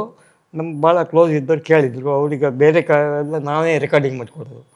ನೀವೇ ಮಾಡಿ ನಿಮ್ಮ ಹೆಸರು ಮಾಡ್ತೇನೆ ಅಂದೆ. ಯಾಕಂದರೆ ಇಲ್ಲಿ ಹಣ ವಸೂಲು ಮಾಡೋದೇ ಕಷ್ಟ. ಹೋಗಿ ಮಾರ್ಕೆಟಿಂಗ್ ಮಾಡಿಬಿಡ್ಬೋದು, ಕ್ಯಾಸೆಟ್ ಎಷ್ಟು ಬೇಕಾದ್ರೂ ಹೋಗ್ತದೆ, ಅದು ದುಡ್ಡು ಬರೋದಿಲ್ಲ. ಅಂದರೆ ಅನೇಕ ಯಕ್ಷಗಾನ ಕ್ಯಾಸೆಟ್ಗಳಿಗೆ ಬ್ಯಾನರ್ ಬೇರೆ ಕೂಡ ರೂವಾರಿಗಳು ನೀವೇ ಆಗಿದ್ದು. ನಾನೇ ಅದನ್ನು ತಯಾರು ಮಾಡಿ, ರೆಕಾರ್ಡ್ ಮಾಡಿ, ಲೇಬಲ್ ಹಾಕಿ, ಬಾಕ್ಸಿಗೆ ಹಾಕಿ, ಅದಕ್ಕೆ ಜರಿ ಸುತ್ತಿ ತಗೊಂಡೋಗಿ ಕೊಡ್ತಿದ್ದೆ. ಇವರು ಸುಬ್ರಹ್ಮಣ್ಯ ಸ್ವಾಮಿಗಳದ್ದಿದೆ, ಈಗ ಬಿಟ್ಟಿಯಾರ ವಿದ್ಯಾಭೂಷಣ, ಅವ್ರದ್ದು ಅಷ್ಟು ಕ್ಯಾಸೆಟು ಈಗಲೂ ನಮ್ಮ ಅಣ್ಣನ ಮಗನೇ ಮಾಡಿಕೊಡ್ತಾ ಇದ್ದಾನೆ. ಈಗಲೂ CD ಹೋಗ್ತಾ ಇದೆ, ನಮ್ಮ ಅಣ್ಣನ ಮಗನೇ ಮಾಡಿಕೊಡ್ತಾ ಇದ್ದಾನೆ ಈಗಲೂ. ರಾಘಣ್ಣವರೇ, ಕೊನೆಯದಾಗಿ ಒಂದು ಮಾತು ನಾನು ಹೇಳೋದು, ನೀವು ಸಾಗರ ಪ್ರಾಂತ್ಯದ ತಲಕಾಲ್ಕೊಪ್ಪದವರು. ನಿಮ್ಮ ಮಣ್ಣಿನ ಕಲೆ ಯಕ್ಷಗಾನ, ಗಮಕ, ಸಂಗ್ಯಾಬಾಳ್ಯ ಇತ್ಯಾದಿಗಳನ್ನೆಲ್ಲ ನೀವು ಕ್ಯಾಸೆಟ್ನ ತಂದಿದ್ದೀರಿ. ನಿಮ್ಮ ಮನಸ್ಸಿಗೆ, ನಿಮ್ಮ ಮಣ್ಣಿಗೆ, ನಿಮ್ಮ ಕಲೆಗೆ, ನಿಮ್ಮ ಸಂಸ್ಕೃತಿಗೆ ನೀವು ಕೊಡಬೇಕಾದ ಕಾಣಿಕೆಯನ್ನು ಕೊಟ್ಟಿದ್ದೇನೆ ಅನ್ನುವ ಸಮಾಧಾನ ಇದೆ. ಅಷ್ಟೇ ಆಗಿಲ್ಲ ಅಂತೂ, ಅದರಲ್ಲಿ ಆ ಲೈನಲ್ಲಿ ಹೋಗಿದ್ದೇನೆ. ಏನೋ ಮುಟ್ಲಿಕ್ಕೆ ಅದ್ರ ದಾರಿ ಮೇಲೆ ಹೋಗಿದ್ದೇನೆ ಅಷ್ಟೇ, ಅದೇ ತೃಪ್ತಿ ಇದೆ. ಮುಟ್ಟಿದ್ದೀರಾ ಅಂದ್ರೆ ಮುಟ್ಟಿಲ್ಲ. ನಾನು ಇನ್ನೂ ಮಾಡೋದು ಭಾಳ ಇತ್ತು. ಆರೋಗ್ಯ ಸರಿ ಇಲ್ಲ, ವಯಸ್ಸು ಆಯಿತು, ಇಲ್ಲ, ಮತ್ತು ಜನಕ್ಕೆ ಇಷ್ಟ ಇಲ್ಲ. ಅದೆಲ್ಲಕ್ಕಿಂತ ಹೆಚ್ಚು ಜನಕ್ಕೆ ಇಷ್ಟ ಇಲ್ಲ. ಜನಕ್ಕೆ ಸ್ವಲ್ಪ ಪ್ರೋತ್ಸಾಹ ಕೊಟ್ಟಿದ್ರೆ, ಆರ್ಥಿಕವೇನು ಬೇಡ, ಒಂದು ಸ್ವಲ್ಪ ಪ್ರೋತ್ಸಾಹ, ಏನು ಮಾಡ್ತೀವಿ ಮಾಡು, ನಾವು ಇದು ಮಾಡ್ತೀವಿ ಸ್ವಲ್ಪ ಇದ್ದಿದ್ರೆ. ಅತ್ಯಂತ ನೆಗ್ಲೆಕ್ಟ್ ಮಾಡಿಬಿಟ್ರು ಕನ್ನಡ ಸಾಹಿತ್ಯದ ಇದರಲ್ಲಿ. ನಮಗೆ ಬೇಜಾರಂದರೆ ರಾಮಾಯಣ ದರ್ಶನ 100 ಕ್ಯಾಸೆಟ್ ಹೋಗಿಲ್ಲ ಅಂದರೆ ತಿಳ್ಕೊಳ್ಳಿ. ಇನ್ನು 2-3 ರಿಲೀಸ್ ಮಾಡೋಕ್ಕೆ ಹೋಗಿಲ್ಲ, ಇನ್ನೂ ಇದೆ 2-3 ಚಾಪ್ಟ್ರು ಇದು ಇದೆ, ಎಲ್ಲ ಇದೆ. ಒಳ್ಳೊಳ್ಳೆ ಪ್ರೋಗ್ರಾಮ್ಗಳು ಮಾಡಿದ್ದು. ಅದ್ರ ಲೇಬಲ್ ಕಾಸ್ಟ್ ಬರೋದಿಲ್ಲ, ನಾ ಯಾಕೆ ಮಾಡಬೇಕು? ಜನಕ್ಕೆ ಇಷ್ಟ ಇಲ್ಲ, ನಾನು ನಿಲ್ಲಿಸಿದೆ. ನನಗಿತ್ತು ಒಳ್ಳೆಯ ಇದನ್ನೆಲ್ಲ ಮಾಡಬೇಕು ಅಲ್ಲಿ. ಯಕ್ಷಗಾನಕ್ಕಿಂತಲೂ ನನಗೆ ಜಾಸ್ತಿ ಕನ್ನಡ ಸಾಹಿತ್ಯಕ್ಕೆ ಸಂಬಂಧಪಟ್ಟಿದ್ದು ಮಾಡಬೇಕು ಅಂತ ಇತ್ತು. ಅದಾಗಲಿಲ್ಲ, ಹೇಳೋರೇ ಇಲ್ಲ, ಮಾಡಿ ಇಟ್ಕೊಂಡಿದ್ದೇನೆ. ಕೊಟ್ಟರೆ ಇದು ಉಪಯೋಗ ಇಲ್ಲ, ಯಾರು ತಗೊಳ್ಳೋದಿಲ್ಲ, ಕೇಳೋದಿಲ್ಲ. ಅದನ್ನು ಕೆಲವರು ಫ್ರೀನೂ ಕೊಟ್ವಿ, ರಂಗಗೀತದೆಲ್ಲ ಕೆಲವು ಇದಕ್ಕೆ. ನಮ್ಮ ಹತ್ರ ಇದಕ್ಕೆ ಸಿನಿಮಾ ಹಾಡು ಹಾಕ್ಬಿಡಿ, ರಾಜ್ಕುಮಾರ್ ಹಾಡಿದ್ದು ಹಾಕ್ಬಿಡಿ ಹೇಳಿ ಆ ಕ್ಯಾಸೆಟ್ ತೊಗೊಂಬರೋಕೆ ಹೇಳ್ತು. ಆಮೇಲೆ ನಿಲ್ಲಿಸಿದೆ ಅದು. ಈಗ ನಿಮ್ಮ ಬಿಡುವಿನ ಸಮಯದಲ್ಲಿ ಆ ಎಲ್ಲ ಕ್ಯಾಸೆಟ್ಗಳ ನಿರ್ಮಾಣದ ಹಿಂದಿನ ಕಥೆಗಳು, ಸ್ವಾರಸ್ಯಗಳು, ಸನ್ನಿವೇಶಗಳು ಹಾಗಾಗಿ ನಿಮಗೆ ನೆನಪು ಬರ್ತಾ ಇರುತ್ತಾ? ನೆನಪು ಬರ್ತದೆ. ಏನು ಪ್ರಯೋಜನ ಏನು? ಖುಷಿ ಪಡೋದು. ಕೆಲವು ಹಾಸ್ಯ ಸಮಾಜದಲ್ಲೂ ಭಾಳಷ್ಟಿದೆ. ಹಾಸ್ಯ ಸನ್ನಿವೇಶಗಳನ್ನು ನೋಡಿ ನಗೋದಿದೆ. ಕೆಲವು ಸಲ ಕಲಾವಿದರನ್ನ ಅವರು ಕರ್ಕೊಂಬಂದು ಬೈತಾರೆ, ಯಾರೋ ಕಲಾವಿದರನ್ನ. ಈ ಉದಾಹರಣೆಗೆ ಈ ಕಂಪಾರ್ಟ್ರೆ ಬೈದರು, ಅವ್ರ ಭಾಷೆ ಇದು. ಒಂದು ಸಲ ಕೊಳಲು ಬಾರಿಸೋನಿಗೆ ಅವನು ಆ್ಯಕ್ಚುಲಿ ನೇಷ್ಟ್ರು, ಯಾರು ಕರೆದ್ರೂ ಹೋಗೋದಿಲ್ಲ. ನಾನು ಭಾಳ ಇದಾಗಿದ್ದಕ್ಕೆ ನನ್ನ ಜೊತೆಗೆ ಬಂದರು ಅವರು ಕೊಳಲು ಓದಲಿಕ್ಕೆ. ಇದು ಹೌದು, ತುಂಬ ಇದು. ಇವರು ಎಲ್ಲ ಈ ಥರ ಕೆಟ್ಟ ಶಬ್ದನ ಅವ್ರಿಗೆ ಇದು ಕಾಮನ್ ಉತ್ತರ ಕನ್ನಡದ್ದು. ಇವರು ಸಿಟ್ಟು ಮಾಡ್ಕೊಂಡು ಹೋಗ್ಬಿಟ್ರೆ ನಾನು ಕಾಲು ಹಿಡಿಬೇಕು. ಹಂಗಾಗಿದೆ. ನಾನು ತಪ್ಪಾಯ್ತು ಮಾತ್ರ ಒಂದು ಬೇಜಾರು ಮಾಡ್ಕೊಬೇಡಿ ಹೇಳಿ ಅವ್ರನ್ನೇನೋ ಮಾಡಿ ಕರ್ಕೊಳ್ಳೋದು, ಆ ಥರದ್ದು ಆಗಿದೆ. ಈ ಪದ್ಮಾಚರಣ್ ಅಂತ ಆಲ್ ಇಂಡಿಯಾ ರೇಡಿಯೋ ಇದು, ಅವರು ದೊಡ್ಡ ಕಲಾವಿದರು. ಅವ್ರು ಯಾರನ್ನ ಬೈದ್ಬಿಟ್ರು, ಯಾರೋ ಲೇಡಿ ಇನ್ನು ಫೇಮಸ್ ಇರೋರನ್ನೇ ಕೆಟ್ಟ ಶಬ್ದ ಬೈದ್ಬಿಟ್ರು. ಅವ್ರು ಒಳ್ಳೆ ಕಳೆದ್ಬಿಟ್ರು. ರೆಕಾರ್ಡಿಂಗ್ ನಾನು ಮಾಡ್ಬೇಕು, ಏನು ಮಾಡೋದು? ಹೀಗೆ ನೀವು ಈಗ ಕ್ಯಾಸೆಟ್ ತಯಾರಿಕೆ ನಿಲ್ಲಿಸಿದರೂ ಕೂಡ ನಿಮ್ಮ ಸುದೀರ್ಘವಾದಂತಹ ಉದ್ಯಮದ ಅನೇಕ ಘಟನೆಗಳು, ಕೆಲವು ನಗು ತರಿಸುತ್ತೆ, ಕೆಲವು ಪೇಚಿನ ಸಂದರ್ಭಗಳು ನೆನಪು ಮಾಡ್ಕೊಳ್ತೀರಿ, ಕೆಲವು ಹೆಮ್ಮೆಯ ಸಂತೋಷದ ಕ್ಷಣಗಳನ್ನು ನೆನಪು ಮಾಡ್ಕೊಳ್ತೀರಿ. ಆ ನೆನಪುಗಳೊಂದಿಗೆ ಇವತ್ತಿದ್ದೀರಿ.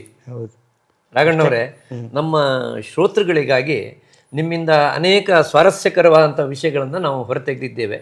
ಬಹುಶಃ ಒಂದಷ್ಟು ಸಮಯಾವಕಾಶವನ್ನು ಇಟ್ಕೊಂಡು ನಾವು ನಿಮ್ಮನ್ನು ಸಂಪರ್ಕ ಮಾಡಿದರೆ ಇನ್ನೂ ಅನೇಕ ರೋಚಕ ಸ್ವಾರಸ್ಯಕರ ಸನ್ನಿವೇಶಗಳು ನಮಗೆ ಸಿಕ್ತಿತ್ತು. ಆದರೂ ಕೂಡ ಈ ಕಡಿಮೆ ಸಮಯದಲ್ಲಿ ನೀವು ಅನೇಕ ಸಂಗತಿಗಳನ್ನ ನಮಗೆ ಕೊಟ್ಟಿದ್ದೀರಿ. ಹಾಗಾಗಿ ನಮ್ಮ ಎಲ್ಲ ವೀಕ್ಷಕರ ಪರವಾಗಿ ನಿಮಗೆ ಮತ್ತೊಮ್ಮೆ ಧನ್ಯವಾದಗಳನ್ನು ಹೇಳ್ತಾ, ನಿಜಕ್ಕೂ ನೀವು ಎಲೆಮರೆಯ ಕಾಯಿ ಹಾಗೆ ನಮ್ಮ ಪ್ರದೇಶದಲ್ಲಿ ಬದುಕ್ತಾ ಇದ್ದೀರಿ. ಗದಾಯುಧದಂಥ ಕ್ಯಾಸೆಟ್ಟನ್ನು ನಿರ್ಮಾಣ ಮಾಡಿದಂಥ ರಾಘಣ್ಣ ಇವರು. ಎಲ್ಲರ ಮನಸ್ಸಿನಲ್ಲಿ ಬಾಯಿಯಲ್ಲಿ ಇದ್ದಂತಹ ಆ ಕಾಳಿಂಗನವರ ಪದ್ಯಗಳು ಅಂಥದ್ದನ್ನು ತಂದವ್ರು ನೀವು. 50-60 ಜನಪ್ರಿಯ ಪಾತ್ರಗಳು, ಪ್ರಸಂಗಗಳನ್ನು ತಂದವ್ರು ನೀವು. ಯಾಕೆಂದರೆ ಬಹುತೇಕ ಸ್ಥಾಪಿತ ಕಲಾವಿದರ ಪಾತ್ರಗಳು, ಬಹುತೇಕ ಆ ಮೇಳಗಳ ಸ್ಥಾಪಿತ ಪ್ರಸಂಗಗಳು, ಅದನ್ನೆಲ್ಲ ನೀವು ಕ್ಯಾಸೆಟ್ನಲ್ಲಿ ತಂದು ಶಾಶ್ವತವಾದಂಥ ಒಂದು ದಾಖಲೀಕರಣ ಮಾಡಿದ್ದೀರಿ. ಏನೋ ನಮ್ಮ ಕೆಲಸ ನಾವು ಮಾಡಿದ್ದೆ, ಖುಷಿಗಾಗಿ ಮಾಡಿದ್ವು. ನಾನು ಅದು ಏನೋ ಕನ್ನಡ ಉದ್ಧಾರ ಮಾಡ್ತಾನೆ ಅಂತ ಹೋಗಿಲ್ಲ, ಅಥವಾ ಯಾರನ್ನೋ ಇದು ಮಾಡ್ತಾರೆ, ನನ್ನ ಖುಷಿಗೆ ನಾನು ಮಾಡಿದ್ದೀನಿ. ಇದು ಲಾಭ ಅನ್ನಷ್ಟು. ಆದರೆ ನಿಮ್ಮ ಪ್ರಯತ್ನ ಆ ಕ್ಯಾಸೆಟ್ಗಳ ಮುಖಾಂತರ ಇವತ್ತಿನ ಹೊಸ ಕಲಾವಿದರಿಗೆ ಮಾರ್ಗದರ್ಶಕವಾಗಿದೆ. ನಮ್ಮ ಈ ತಲೆಮಾರಿನ ಶ್ರೋತೃಗಳು, ಕಲಾವಿದರೆಲ್ಲ ನಿಮ್ಮ ಆ ಪರಿಶ್ರಮಕ್ಕೆ ನಿಜಕ್ಕೂ ಕೃತಜ್ಞರಾಗಿದ್ದಾರೆ ಅಂತ ಎಲ್ಲ ಶ್ರೋತೃಗಳ ಪರವಾಗಿ ನಿಮಗೆ ಮತ್ತೊಮ್ಮೆ ಧನ್ಯವಾದವನ್ನು ಹೇಳ್ತಾ ಇದ್ದೇನೆ. ನಮಸ್ಕಾರ. ಇಷ್ಟು ಹೊತ್ತು ಕೂಡ ಶಿಳ್ಗೆ ರಾಘವೇಂದ್ರ ತಲ್ಕಾಲ್ಕೊಪ್ಪ ಇವರ ಸಂದರ್ಶನವನ್ನು ನೀವು ಕೇಳಿದ್ದೀರಿ. ಶಿಳ್ಗೆ ರಾಘವೇಂದ್ರ ಅಂತ ಇಷ್ಟೇ ಹೇಳಿದರೆ ಬಹುಶಃ ಪರಿಪೂರ್ಣವಾದಂಥ ಕಲ್ಪನೆ ಯಾರಿಗೂ ಬರಲಿಕ್ಕಿಲ್ಲ. ಶಿಳ್ಗೆ ಎಲೆಕ್ಟ್ರಾನಿಕ್ಸ್ ಸ್ಥಾಪಕರು. ಶಿಳ್ಗೆ ಎಲೆಕ್ಟ್ರಾನಿಕ್ಸ್ ಮುಖಾಂತರವಾಗಿ ಸುಮಾರು 60ಕ್ಕೂ ಹೆಚ್ಚು ಯಕ್ಷಗಾನ ಕ್ಯಾಸೆಟ್ಗಳನ್ನು ತಂದವರು. ಕನ್ನಡದಲ್ಲಿ ಕ್ಯಾಸೆಟ್ ಪರಂಪರೆಯಲ್ಲಿ ಶಾಶ್ವತವಾದಂತಹ ಸ್ಥಾನವನ್ನು ಸ್ಥಾಪಿಸಿದ ಹೆಗ್ಗಳಿಕೆಯ ಶಿಳ್ಗೆ ರಾಘವೇಂದ್ರ. ದಾಖಲೆಯ ಸಂಖ್ಯೆಯಲ್ಲಿ ಮಾರಾಟವಾದಂತಹ ಯಕ್ಷಗಾನ ಕ್ಯಾಸೆಟ್ಗಳಲ್ಲಿ ಒಂದು ಆದರ್ಶವನ್ನು ಮೂಡಿಸಿದಂತಹ ಗದಾಯುದ್ಧ ಯಕ್ಷಗಾನದ ರೂವಾರಿಗಳು, ಮೊಟ್ಟ ಮೊದಲ ಯಕ್ಷಗಾನದ CD ಹೊರಬಂದಂಥ ಗದಾಯುದ್ಧ ಮತ್ತು ರಕ್ತರಾತ್ರಿಯ ನಿರ್ಮಾಪಕರು, ಅನೇಕ ಕ್ಯಾಸೆಟ್ಗಳು ಯಕ್ಷಗಾನ, ಗಮಕ, ಭಾವಗೀತೆ, ಸಂಗ್ಯಾಬಾಳ್ಯ ಇದರಲ್ಲೆಲ್ಲ ಮೊದಲ ಹೆಸರಾಗಿರ್ತಕ್ಕಂತಹ ಶಿಳ್ಗೆ ರಾಘವೇಂದ್ರ ಇವರ ಸಂದರ್ಶನದ ಅನೇಕ ಸ್ವಾರಸ್ಯಕರ ಕ್ಷಣಗಳನ್ನು ತಾವು ಸವಿದಿದ್ದೀರಿ. ಇದಕ್ಕಾಗಿ ತಮಗೆ ಹೃತ್ಪೂರ್ವಕವಾದಂಥ ಧನ್ಯವಾದಗಳನ್ನು ಅರ್ಪಿಸ್ತಾ ಇದ್ದೇವೆ.